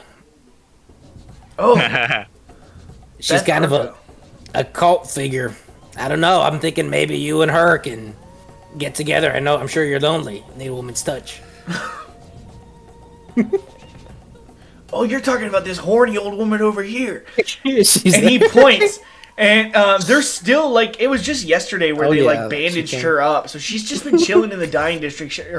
And by the way, her name isn't Beth Argo, that's her daughter. So this is just Miss Argo. Her name's like Key Largo? Key Argo? Key Largo. Key Argo. So she's actually, she looks up, she says, "Oh, hey there, Sonny. Hey there." Yeah, she's a fine piece of ass there, Caesar. I appreciate you bringing her around my way. Don't mind if I do, you know? She's kind of festered a little bit, too. You know how that gets me going. Oh God, she does have infectious flesh. Largo, listen. You've been good to me. You've done good things for the cult, for the third occurrence and Beavis and all that. I'm thinking if you want to, you should become a vampire. Oh, you think so, Sonny? Yeah, I don't know how much natural life you got left in you, and like kind of we need you around and stuff. I don't know if you ever thought about door for sure. I don't know if you ever thought about immortality like that. That sounds pretty cool. Give it to me. Who's gonna bite me? I think you and my pops have gotten pretty close. He should do the bite. Oh, he's a zombie. Never mind. I don't want to be a zombie. Who's another prominent? You can bite her. Can you bite me? Bite her. Take a Bless bite. my baby first. Bless my baby as a human. Okay. And I extend my baby. She actually starts like what's it called? She starts chanting in tongues. Oh, like because she's fucking got some weird connection to a devil now. So she starts chanting weird ass tongues. And I got a she's like, dirty 20 for whatever buff that gives my baby. I You're got looking long-term. like a demon. I got long-term plans for this baby. So the baby, he was crying, and then when she starts chanting in tongues, his eyes like go big, and he's just staring, and then he's definitely pissing right now. He's definitely pissing. You know that look when babies are pissing. Yeah, like scared a little bit. Yeah, the baby just pissed his pants. Good job, Beth. Yeah, I'm not gonna do anything special. I'm gonna give her a little bite on the wrist. Okay, Something to get her there. that does it, man. She's like, okay, now what do I gotta like? Now what? I just take a nap and I'm a vampire. I think you still have to die, but as long as you don't seek any professional medical treatment, that's gonna happen sooner rather than later. Oh, you're right. I have a seriously infected leg right now. It wasn't healed right. It's rotting, yeah. It's rotting. Yeah. That's why the Kenku kind of took you in and stuff. Yeah, they assumed I was just gonna be a zombie or something, I guess. But like, this is much better. Thank you, Caesar. All right. Well, I have a lot of stuff to do. What's the cult's name, by the way? The Brycists. The Brycists. Well, I'll go around. I'll talk to my daughter. We'll get some stuff going with the Brycists, and thank you. You know, I appreciate this. This is such a gift, and I blessed your baby, and you blessed me. Yeah. You'll be old when the world was young now. Ooh, beautiful. Thank That's you. a gift. That's a gift. All right. Now where do you want to go? Are you done here? I think I'm done here. All right. I don't know. I think I'm gonna call Fonzie. Basil, what's going on? Hey, Fonzie, you still trying to have a religious experience, pierce the veil of consciousness and all that? Yeah, I am actually. My original attempt kind of fell through, so I'm kind of excited now that you've let me in on another one. Yeah, I feel like I should be there. I was there when I don't know if they know about Frank contacting the other devil. I've had recent activity with the astral plane. I feel like I could be of assistance. Yeah, I feel like we gotta reach out to somebody. Hey, I wonder... Well, I don't know if we have to use that bullet, if we want to do that now with Frank, or if we should try to reach out to a god or somebody else. The thing is, you got to figure out how to contact a god, which would be kind of hard. Okay. Unless Is there you can think any of- organized religion in Arkney? There is a church of the Seven. Let's go to that one weird pointy building. Yeah, let's go there and let's see what they got to tell us about how to reach out to them. I mean, surely they must have clerics or something that come into contact with these gods. Yeah, what else would they be doing in there? Yeah. Alright, I'll meet you there. Yeah. All right, you guys start heading towards the Church of the Seven as we transition to Frank. So okay, there's a bit of a rewind in time. The camera picks up with Frank as he's like walking out of the Dennies, and he just got that text from radio about how great, about this thing, and he went, "Oh, what a great day to be me." And Frank is just kind of sauntering down the sidewalk, like skipping and twirling. He's very happy. Frank, things are turning up Frank for once in his life, and he's feeling good. He's having a good day. So he gets on he calls what's her name? Jessica? The girl I turned into? Lindsay.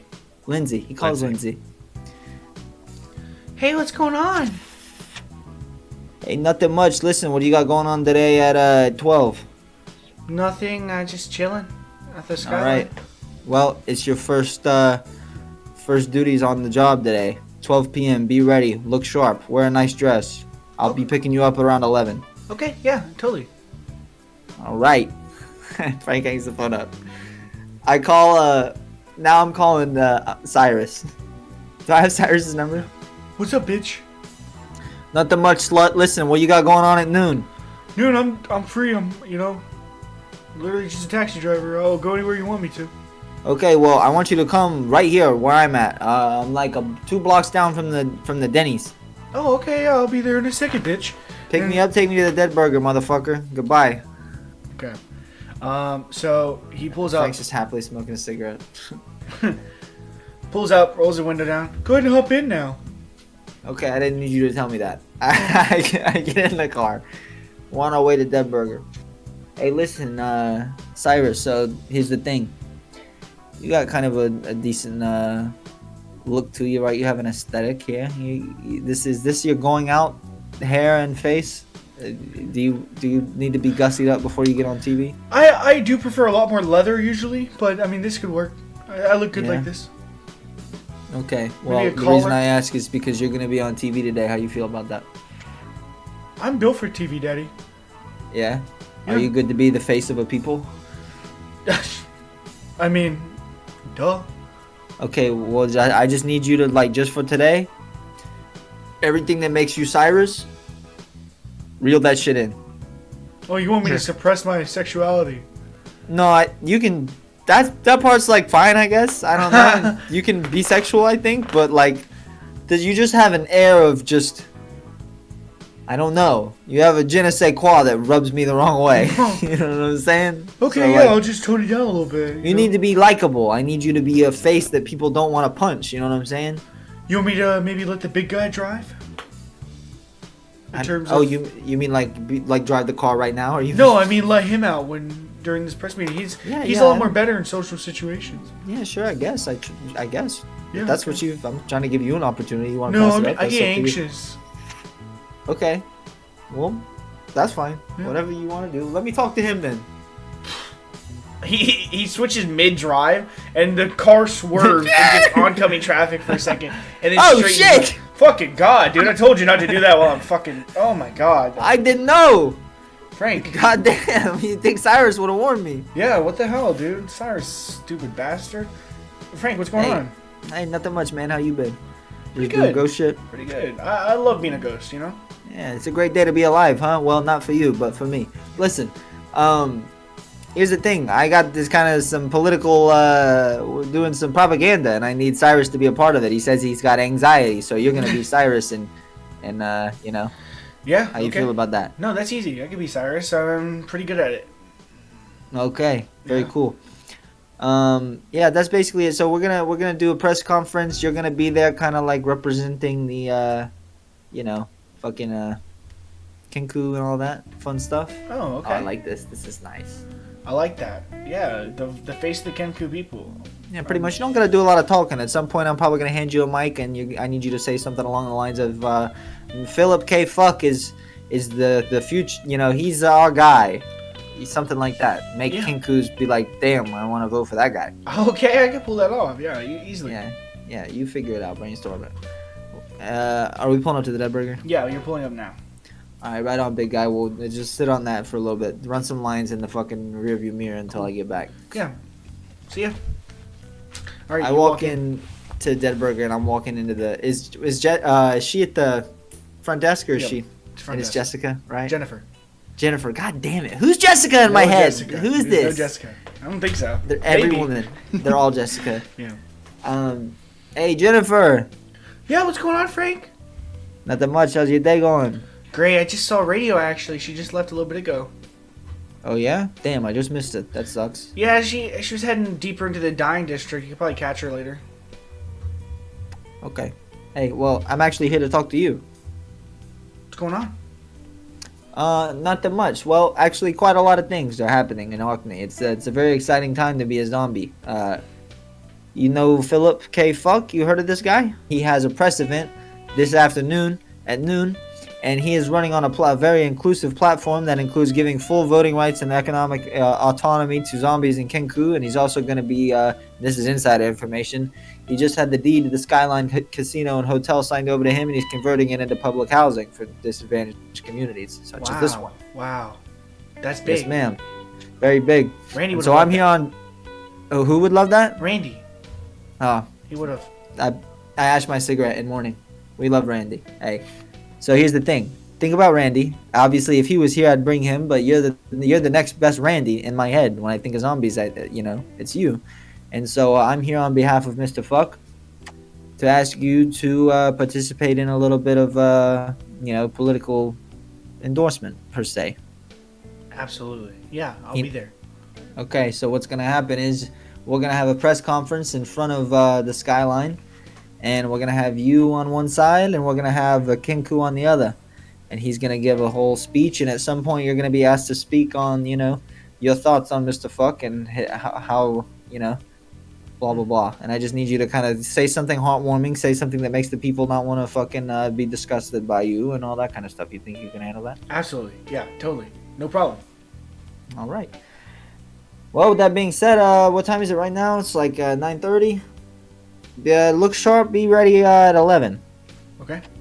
Cool. Well, maybe 11:30 because I told someone else I'm picking them off at 11. Okay. All right. Frank knocks on the counter and walks out. Now I'm making a call to Bo Bogan. Who the fuck is this? Hey, you've how do I have his number? Do I even have his number? I think you have the number to his studio.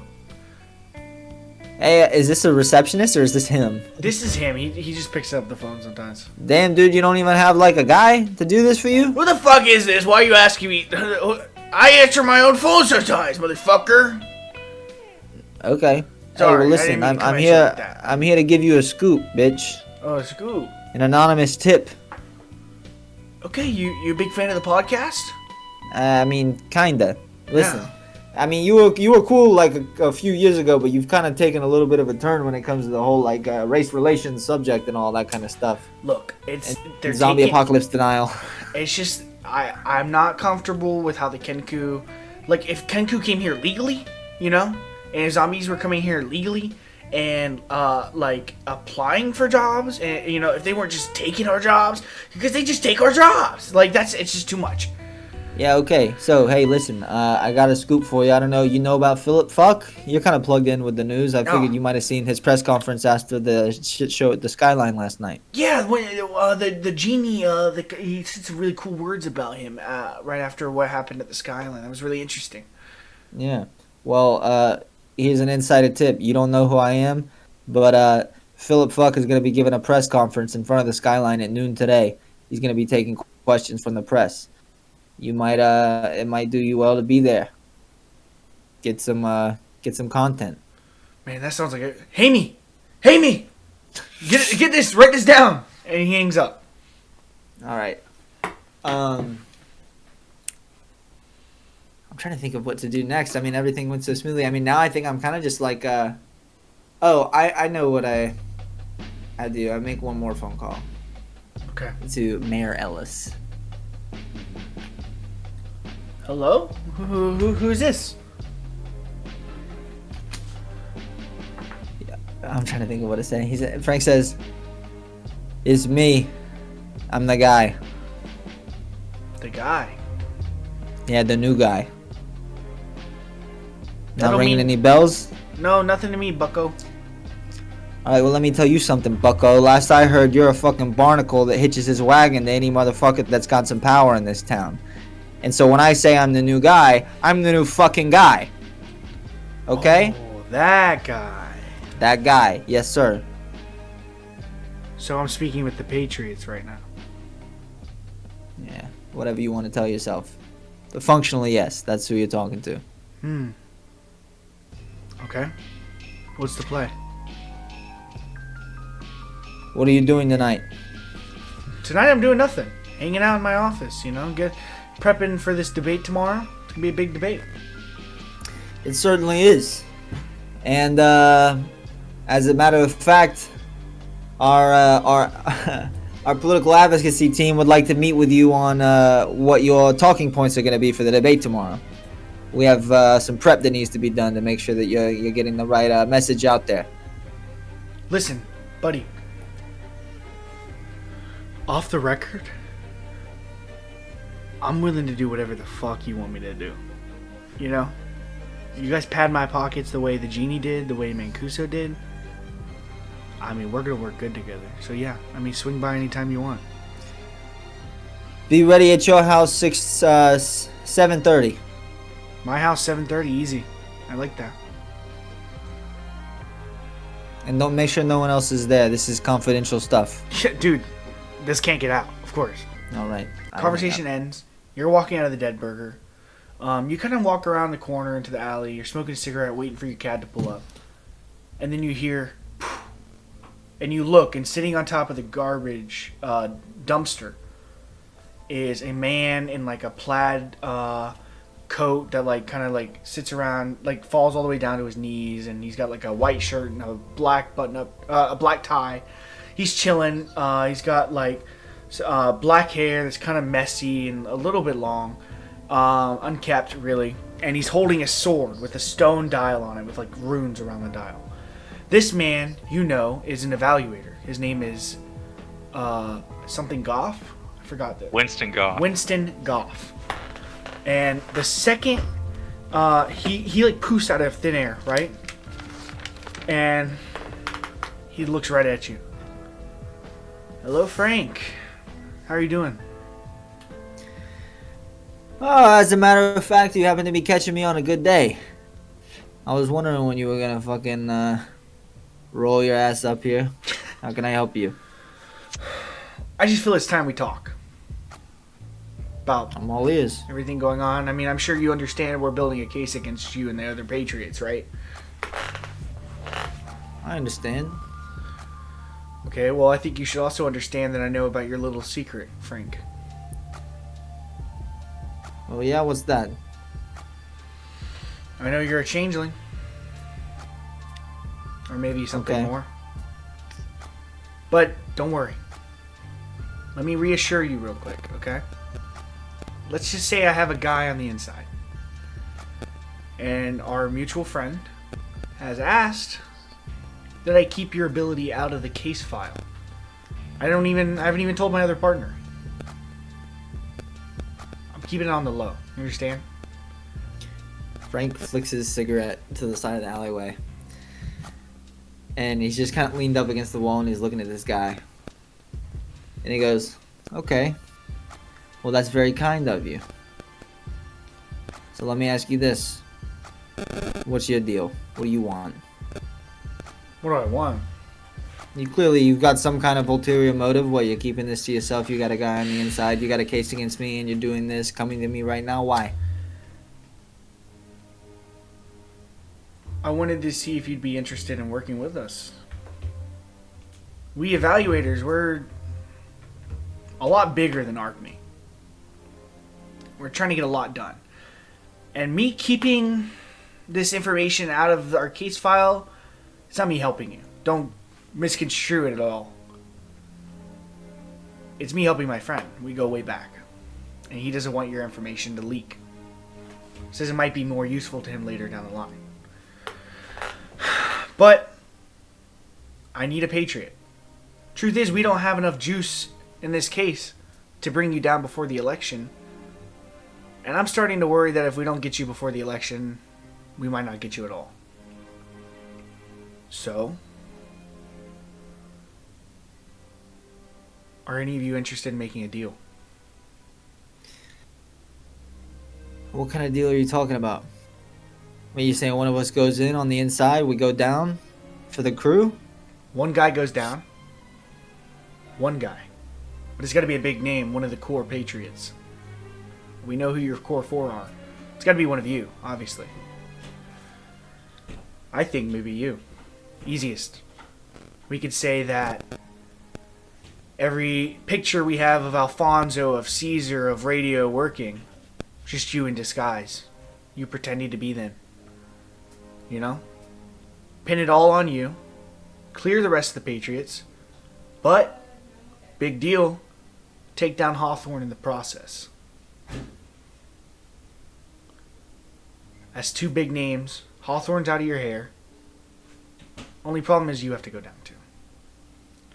And listen, you work with me, buddy, you won't be doing a lot of jail time. From what I hear, you live a long time. Grand scale, maybe 10 years. Good behavior, 5. I just want you to sit on it. Frank lights up another cigarette and he says, well, I appreciate you coming to me about this. I'll definitely sit on it. Let me ask you this. What makes you think you're the one with the leverage?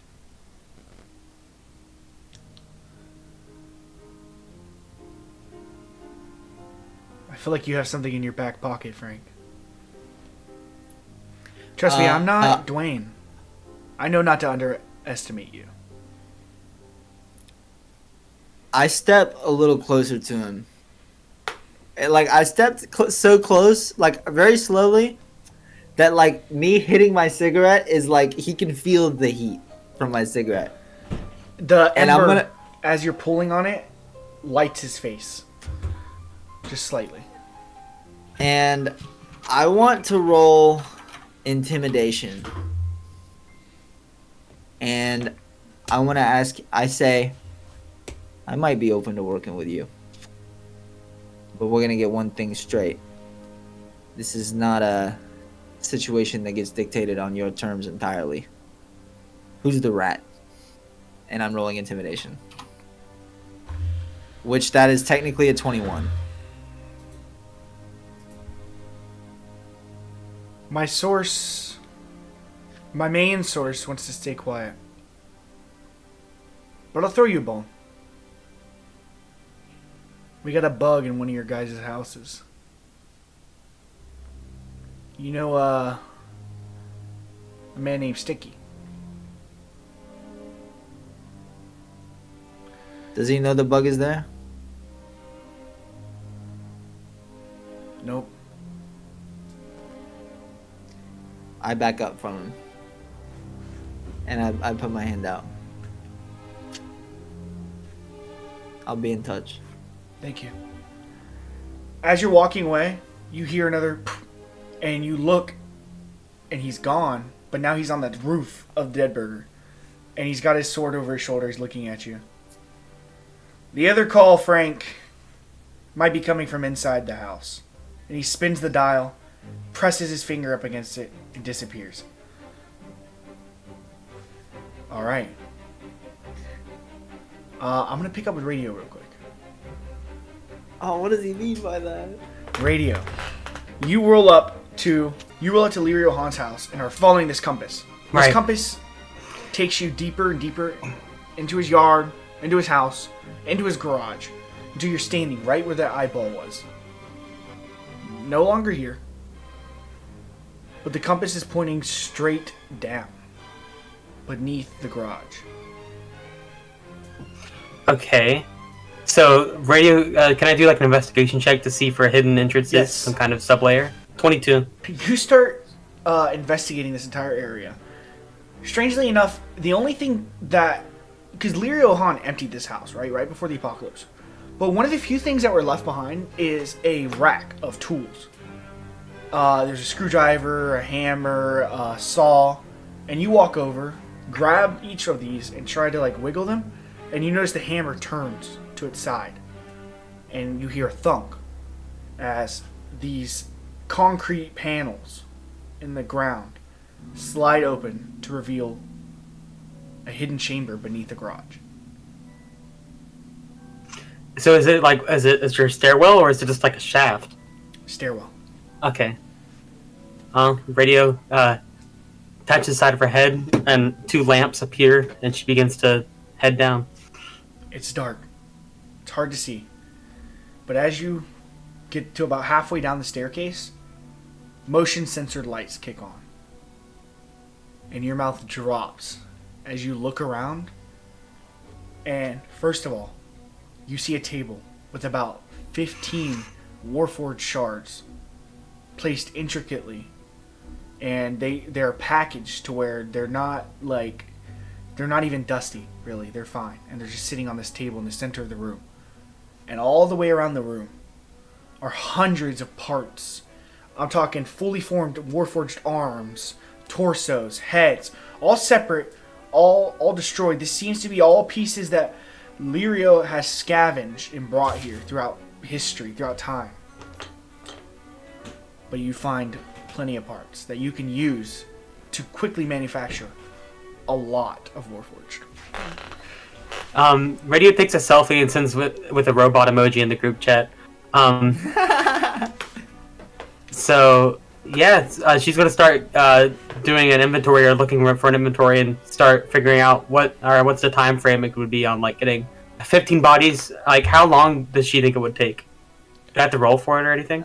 Maybe insight. Make an insight, yeah. 12. You don't think there's any way you could finish this before the election? With Sticky's help, with a few more hands, maybe you can cut a day or two down. But it's going to be a lot of work. Radio is going to start looking for, like, she's going to start doing job listings for, like, contract labor. You do all this. As we transition away from you to Alfonso and Caesar, you two are walking into the Church of the Seven. First time anyone's been here.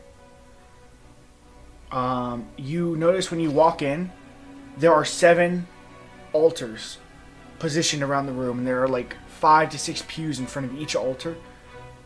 One altar, the very first one, is like shattered and crumbled, and there's only like 2 people praying to it. And this, you can see a panel saying that this is the altar of pride. Interesting. I'm not gonna lie, Caesar. My first inclination was to be drawn to pride. I don't know why he's busted up like that. Yeah, I don't know. Is there like a? I'm looking around for like a cleric or like a priest or somebody. You do see a priest walking. Excuse me, father, or I'm not sure what I should call you. Is either a title or something. This is my first time coming into this church. Oh, okay. I go by Mister. Okay, Mister, can you explain to me why this statue of pride is all busted up? So you aren't familiar with the gods, I see. Well, No, not very religious myself. I've always been a fan of science. I've been a big fan of the supernatural. And until a few weeks ago, I didn't even believe in ghosts. we'll go surreal, my friend. And as for the altar of pride, pride as a god has been missing for centuries, and no one knows where he's at. We still pray to him from time to time, but he doesn't get as many hits as some of these other gods. No one's been able to reach out to him. He hasn't reached out to anybody. So he doesn't do like miracles and stuff anymore. No one's made a pact with him in a long time. The last person we know of, he initiated some kind of pact with him. Come, I'll tell you the story. For starters, when Pride died, as the story goes, he fought with War during the war against the gods and the devils. Him and War went toe to toe, and he defeated him and divided War into 10 toes, spread those throughout the land. However, he was lost in this battle. No one knows exactly what happened to him. The next time that our scriptures refer to Pride is in the form of a vessel that had arisen a long time ago. This vessel, though, has since gone missing as well. We refer to this vessel as the musician, River's Rain, and he points to a painting on the wall. He was a famous musician. He found a shard, we believe it was a Warforged shard, that maybe stored a fraction of Pride's consciousness. And this consciousness was injected into River's Rain, and he became a vessel for Pride long ago. What happened to him when he died? Well, no one knows. Whether or not he's even dead, no one knows. It was said he would live a long time. Oh. He just went missing one day. He does have descendants. He has Lionel Rain in town, actually. But Wow. his descendants even know nothing. So, even if I tried, you don't think that there's any way, even if I really tried really hard, that I could reach out to Pride? Pride is just a different animal. People have tried for centuries to reach out to Pride and to no avail. I mean, you could talk to Rain, see if anything, anything comes of that, of course, but we've all talked to him, of course. No one knows anything. As for the other gods, well, you have to impress them. Do something that relates to the sin which they represent. You can usually draw their attention that way, and they seek you out. For example, if you exhibit a strong sense of greed, you might attract greed or envy, you know? Which one Okay, of the gods is most likely to interfere in human affairs, a la curing a disease? Curing a disease. Yeah, or perhaps, I was kind of rooting for Pride because I've been assailed by demons and devils as of late, so I kind of need something that will protect me from that. Well, maybe if you exhibit a strong enough sense of pride, but like I said, I've never heard of anything like that happening. Pride's been missing for a long time. Many expeditions have been founded to search for him, and no avail, obviously. As for a disease, I have no idea. The only god that's really super prevalent these days would be greed, and as far as we know, he lives in Titan. He's the only god that really walks among us these days. Wrath has effectively become the god of death these days. He guards the channel to the underworld. Interesting. Well, thank you very much for you've been a great help. No problem, of course. That's what I'm here for. And Alfonso's just gonna try to like see. I don't know if it's probably not gonna work, but I'll just try it before we leave, just to try to like reach out to Pride, and then like he's gonna like go down to one of the pews and like kneel down and just What are be you like, stealing, Caesar? I'm tying his shoes together. Oh no, it works. It works. He trips. As Alfonso walks or away. the priest? The I wonder if priest. The priest is That's wearing the priest. shoes with laces. Oh, okay. Yeah, he's got Skechers on. No slip sketching. For real. Jesus. So yeah, that happens. You walk over to the Statue of Pride and get down and start praying. It's Alfonso's just like, listen, Pride, I know you're out there somewhere. If you can give me any way to come into contact with you, you dealt with war before. I'm kind of going into it with conquest right now. If you can use your power to somehow intercede for me or help me out in any way, just let me know. I can reach out to you if you're there. Otherwise, I mean, I don't think you'd want to have another devil try to take over the world, would you? And I don't know, do I have to roll religion? Yeah, Caesar's put his hand on Alfonso's shoulder and kind of hummed in a methodical way and wrote a 22, trying Nice. to connect Okay, with yeah. the deity. It's like yelling into a void. Caesar's one of the most prideful, and used For to be real. one of the most prideful. There's a weird sensation you feel. You hear almost like the strings of a guitar being strung. A famous song. It fills your ears, but you look around, no one else is hearing this sound. Just you and Caesar right now. The song is Love Me Sexy. I look back at Caesar, I'm like, did you hear that? I think so.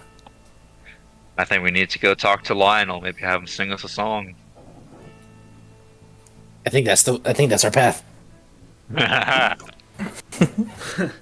You guys leave, and we transition over to Frank.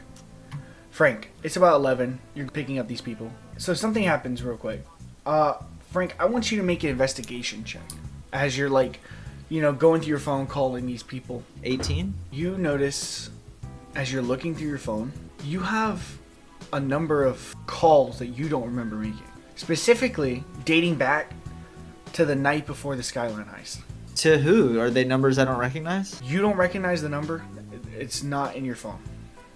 But it's the same number, so there's multiple same calls number. to the same number. Frank, okay. Well, I say I'm doing this before I change into Hawthorne or into what's his face. Then I'm waiting on the cab to get Okay. there, and I'm just looking at this, and I call the number. Hello? Hey, who's this? Frank, we just talked. Who are you? This is Goff. Hey, what the fuck, motherfucker? What you mean? How you in my phone? Frank, I think you need to do some soul searching before we talk again. And he hangs up. Frank has a manic flashback. Oh, Frank's lovely. Hold on. His day that was going really well, he has a jolt of fear. The only thing that gives Frank fear is the idea of thinking that he's not in control and that something might be going on.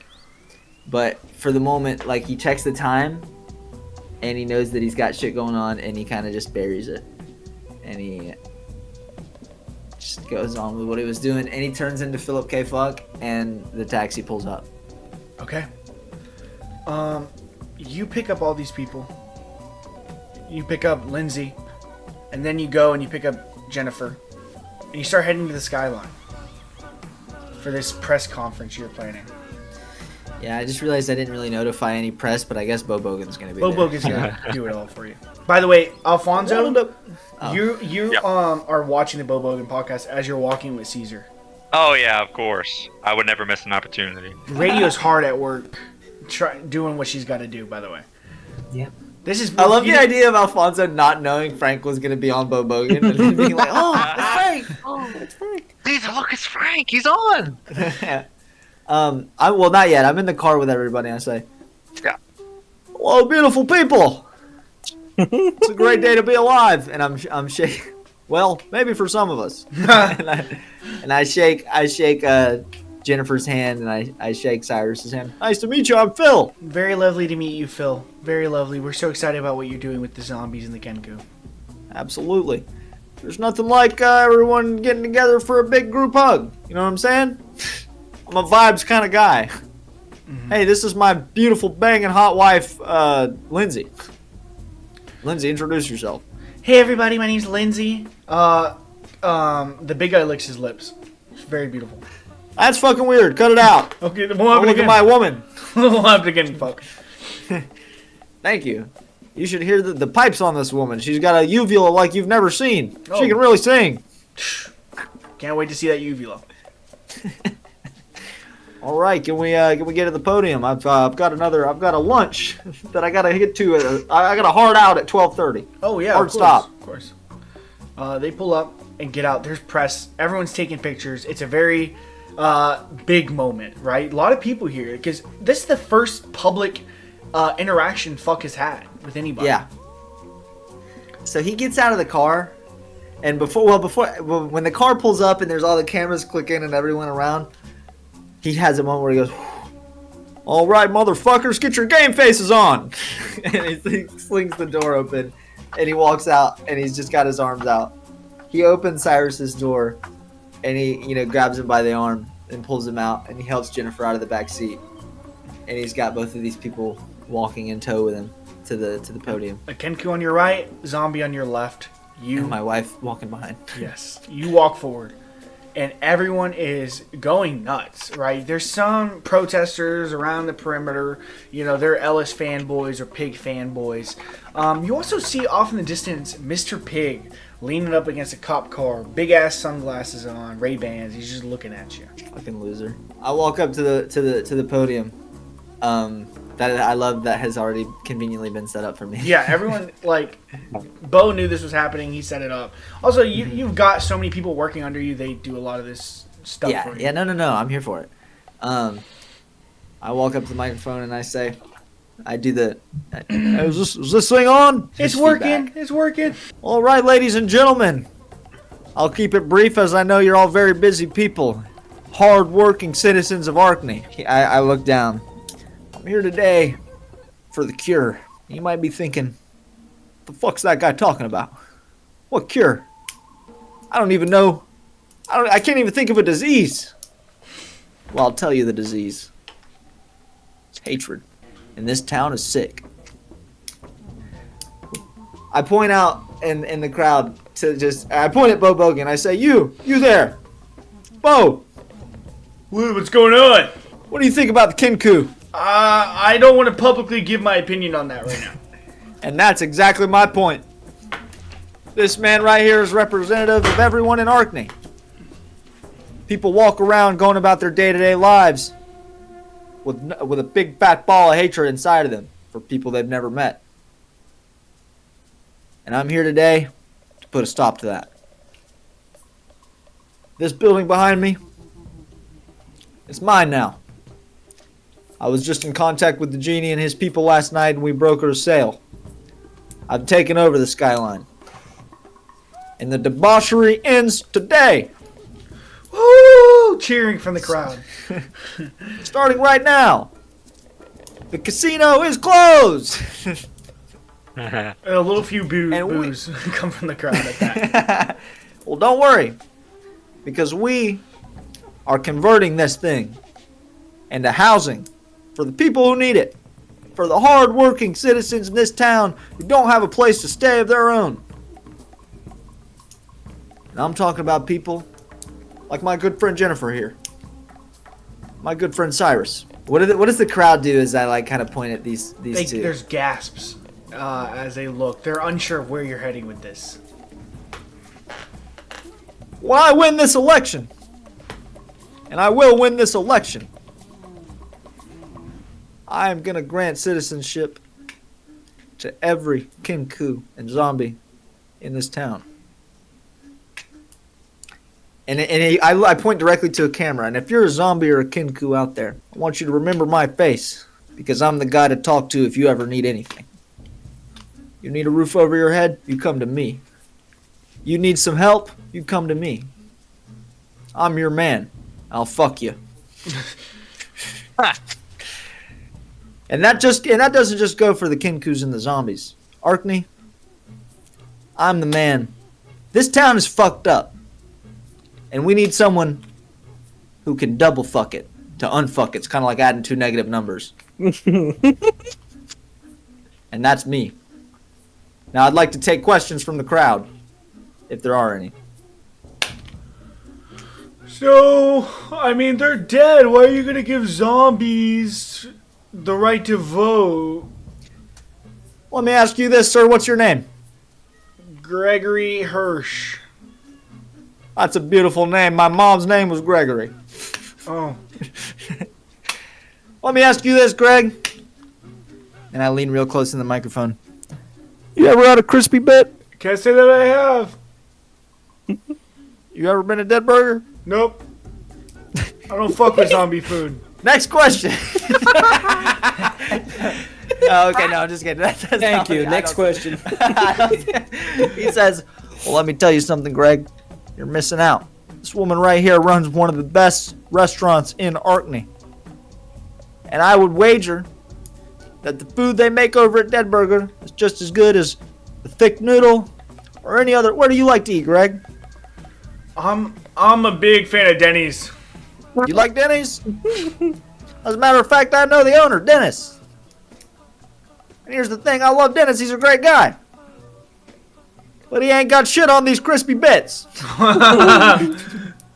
Okay? And what I'm trying to say, the point I'm trying to make here is any creature that's capable of expression in a way like with food create something to nourish you despite the fact they have no life themselves. And they used to do it because they're slaves. Now they're just doing it to fucking do it, I guess. I don't know. And that's my whole point. We're going to tell these people that they are out here working jobs, feeding folks in Arkney, and they're just getting, what, we're going to say, fuck you? No. No, sir, Greg. Here, Greg, come here. Come up to the podium. What are you... Okay. Come on, walk up. I'm walking up. Don't worry. I'm not quit for this. What? Why? What do you want me mean? to, like, I'm not going to give a speech or anything, am I? No. Here. And I hand him $20. I hand him 20 planks. Fuck yeah. Yeah. Take that on down to Dead Burger. Get yourself some bits. Okay, yeah. Open okay. your mind. Sure. Thank you, fuck. He sits down. Really quickly, I'd like to give a moment. Any other questions out there? Any other Gregs in the world? A woman raised her hand. Yeah, I'm just wondering, the Kenku and the zombie, this is a very controversial policy. Not a lot of people are backing this idea politically. Mr. Pig, your main rival specifically, is staunchly anti-Kenku and anti-zombie. With that being the more popular mindset in this town, how do you think you stand a chance against Pig? Let me tell you this, because I believe in the soul of this town. People have been conditioned to vote a certain way, think a certain way for a long time. Well, I'm here to fuck all that up. I'm shaking shit. And I know that when everyone can just... It takes conversations. You bring people together, people will realize the differences between them aren't that great. And I trust that on October 31st, when the ballots are all said and done, they'll be in fuck's favor. I just have faith. I know that when you do the right thing, good things happen to you. And I want to roll performance. So yeah, minimum, I got a 17. And I say, Arkney, let me fuck you. and I put my arms up. Nice. The crowd roars. There's applause. Everyone here loves it. You see Mr. Pig kind of huff and puff and turn around and walk away. He's done. Okay, I see that. And I say, really quickly, before I go here, I want to give a moment to really highlight the perspectives and voices of those that really matter. The everyday folks. Like Jennifer and Cyrus here. And I step back. Jennifer steps forward. Being a zombie, The one thing you never really get in this town is a chance.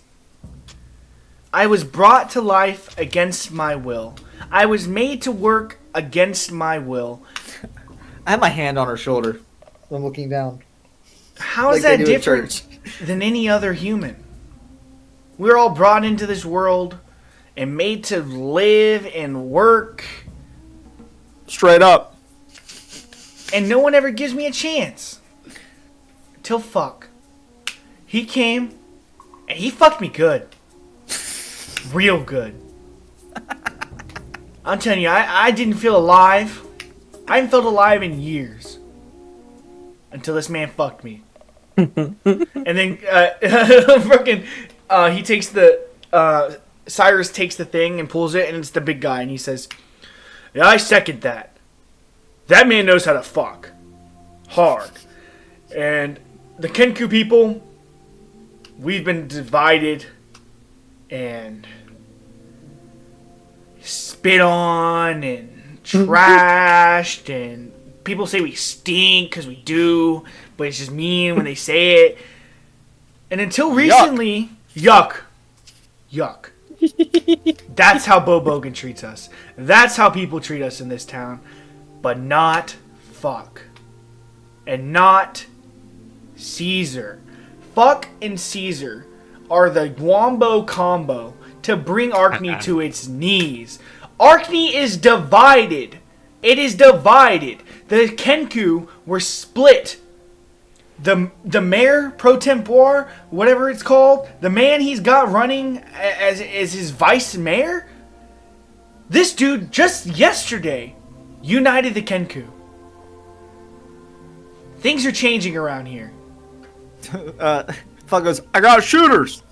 He's got shooters. Let him fuck you the way he fucked me. And he drops the mic. Wow. I step back up to the microphone. Oh, I pick it up off the ground and I say, thank you, Cyrus. Thank you, Jennifer.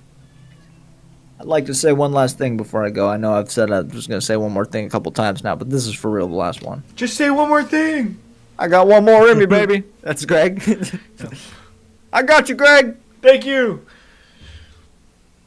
I look directly at the camera and I say, Mayor Ellis, if you're listening and you're out there, do the right thing. Sign an executive order tonight giving full citizenship and voting rights to these beautiful people. Don't make me do it. I'm gonna do it if I win, and I will win. But do the right thing, goddammit. The people have spoken. What year are we in? It's 2023. It's present day. I put both two peace signs up and I say, hashtag get fucked 2023. See you on the 31st, bitches. Woo! Woo! Woo! The crowd goes wild. Everyone's cheering as Fuck and the rest of his crew files off stage. Everyone is up in arms. They are having a blast. The fuck is spreading through Arkney.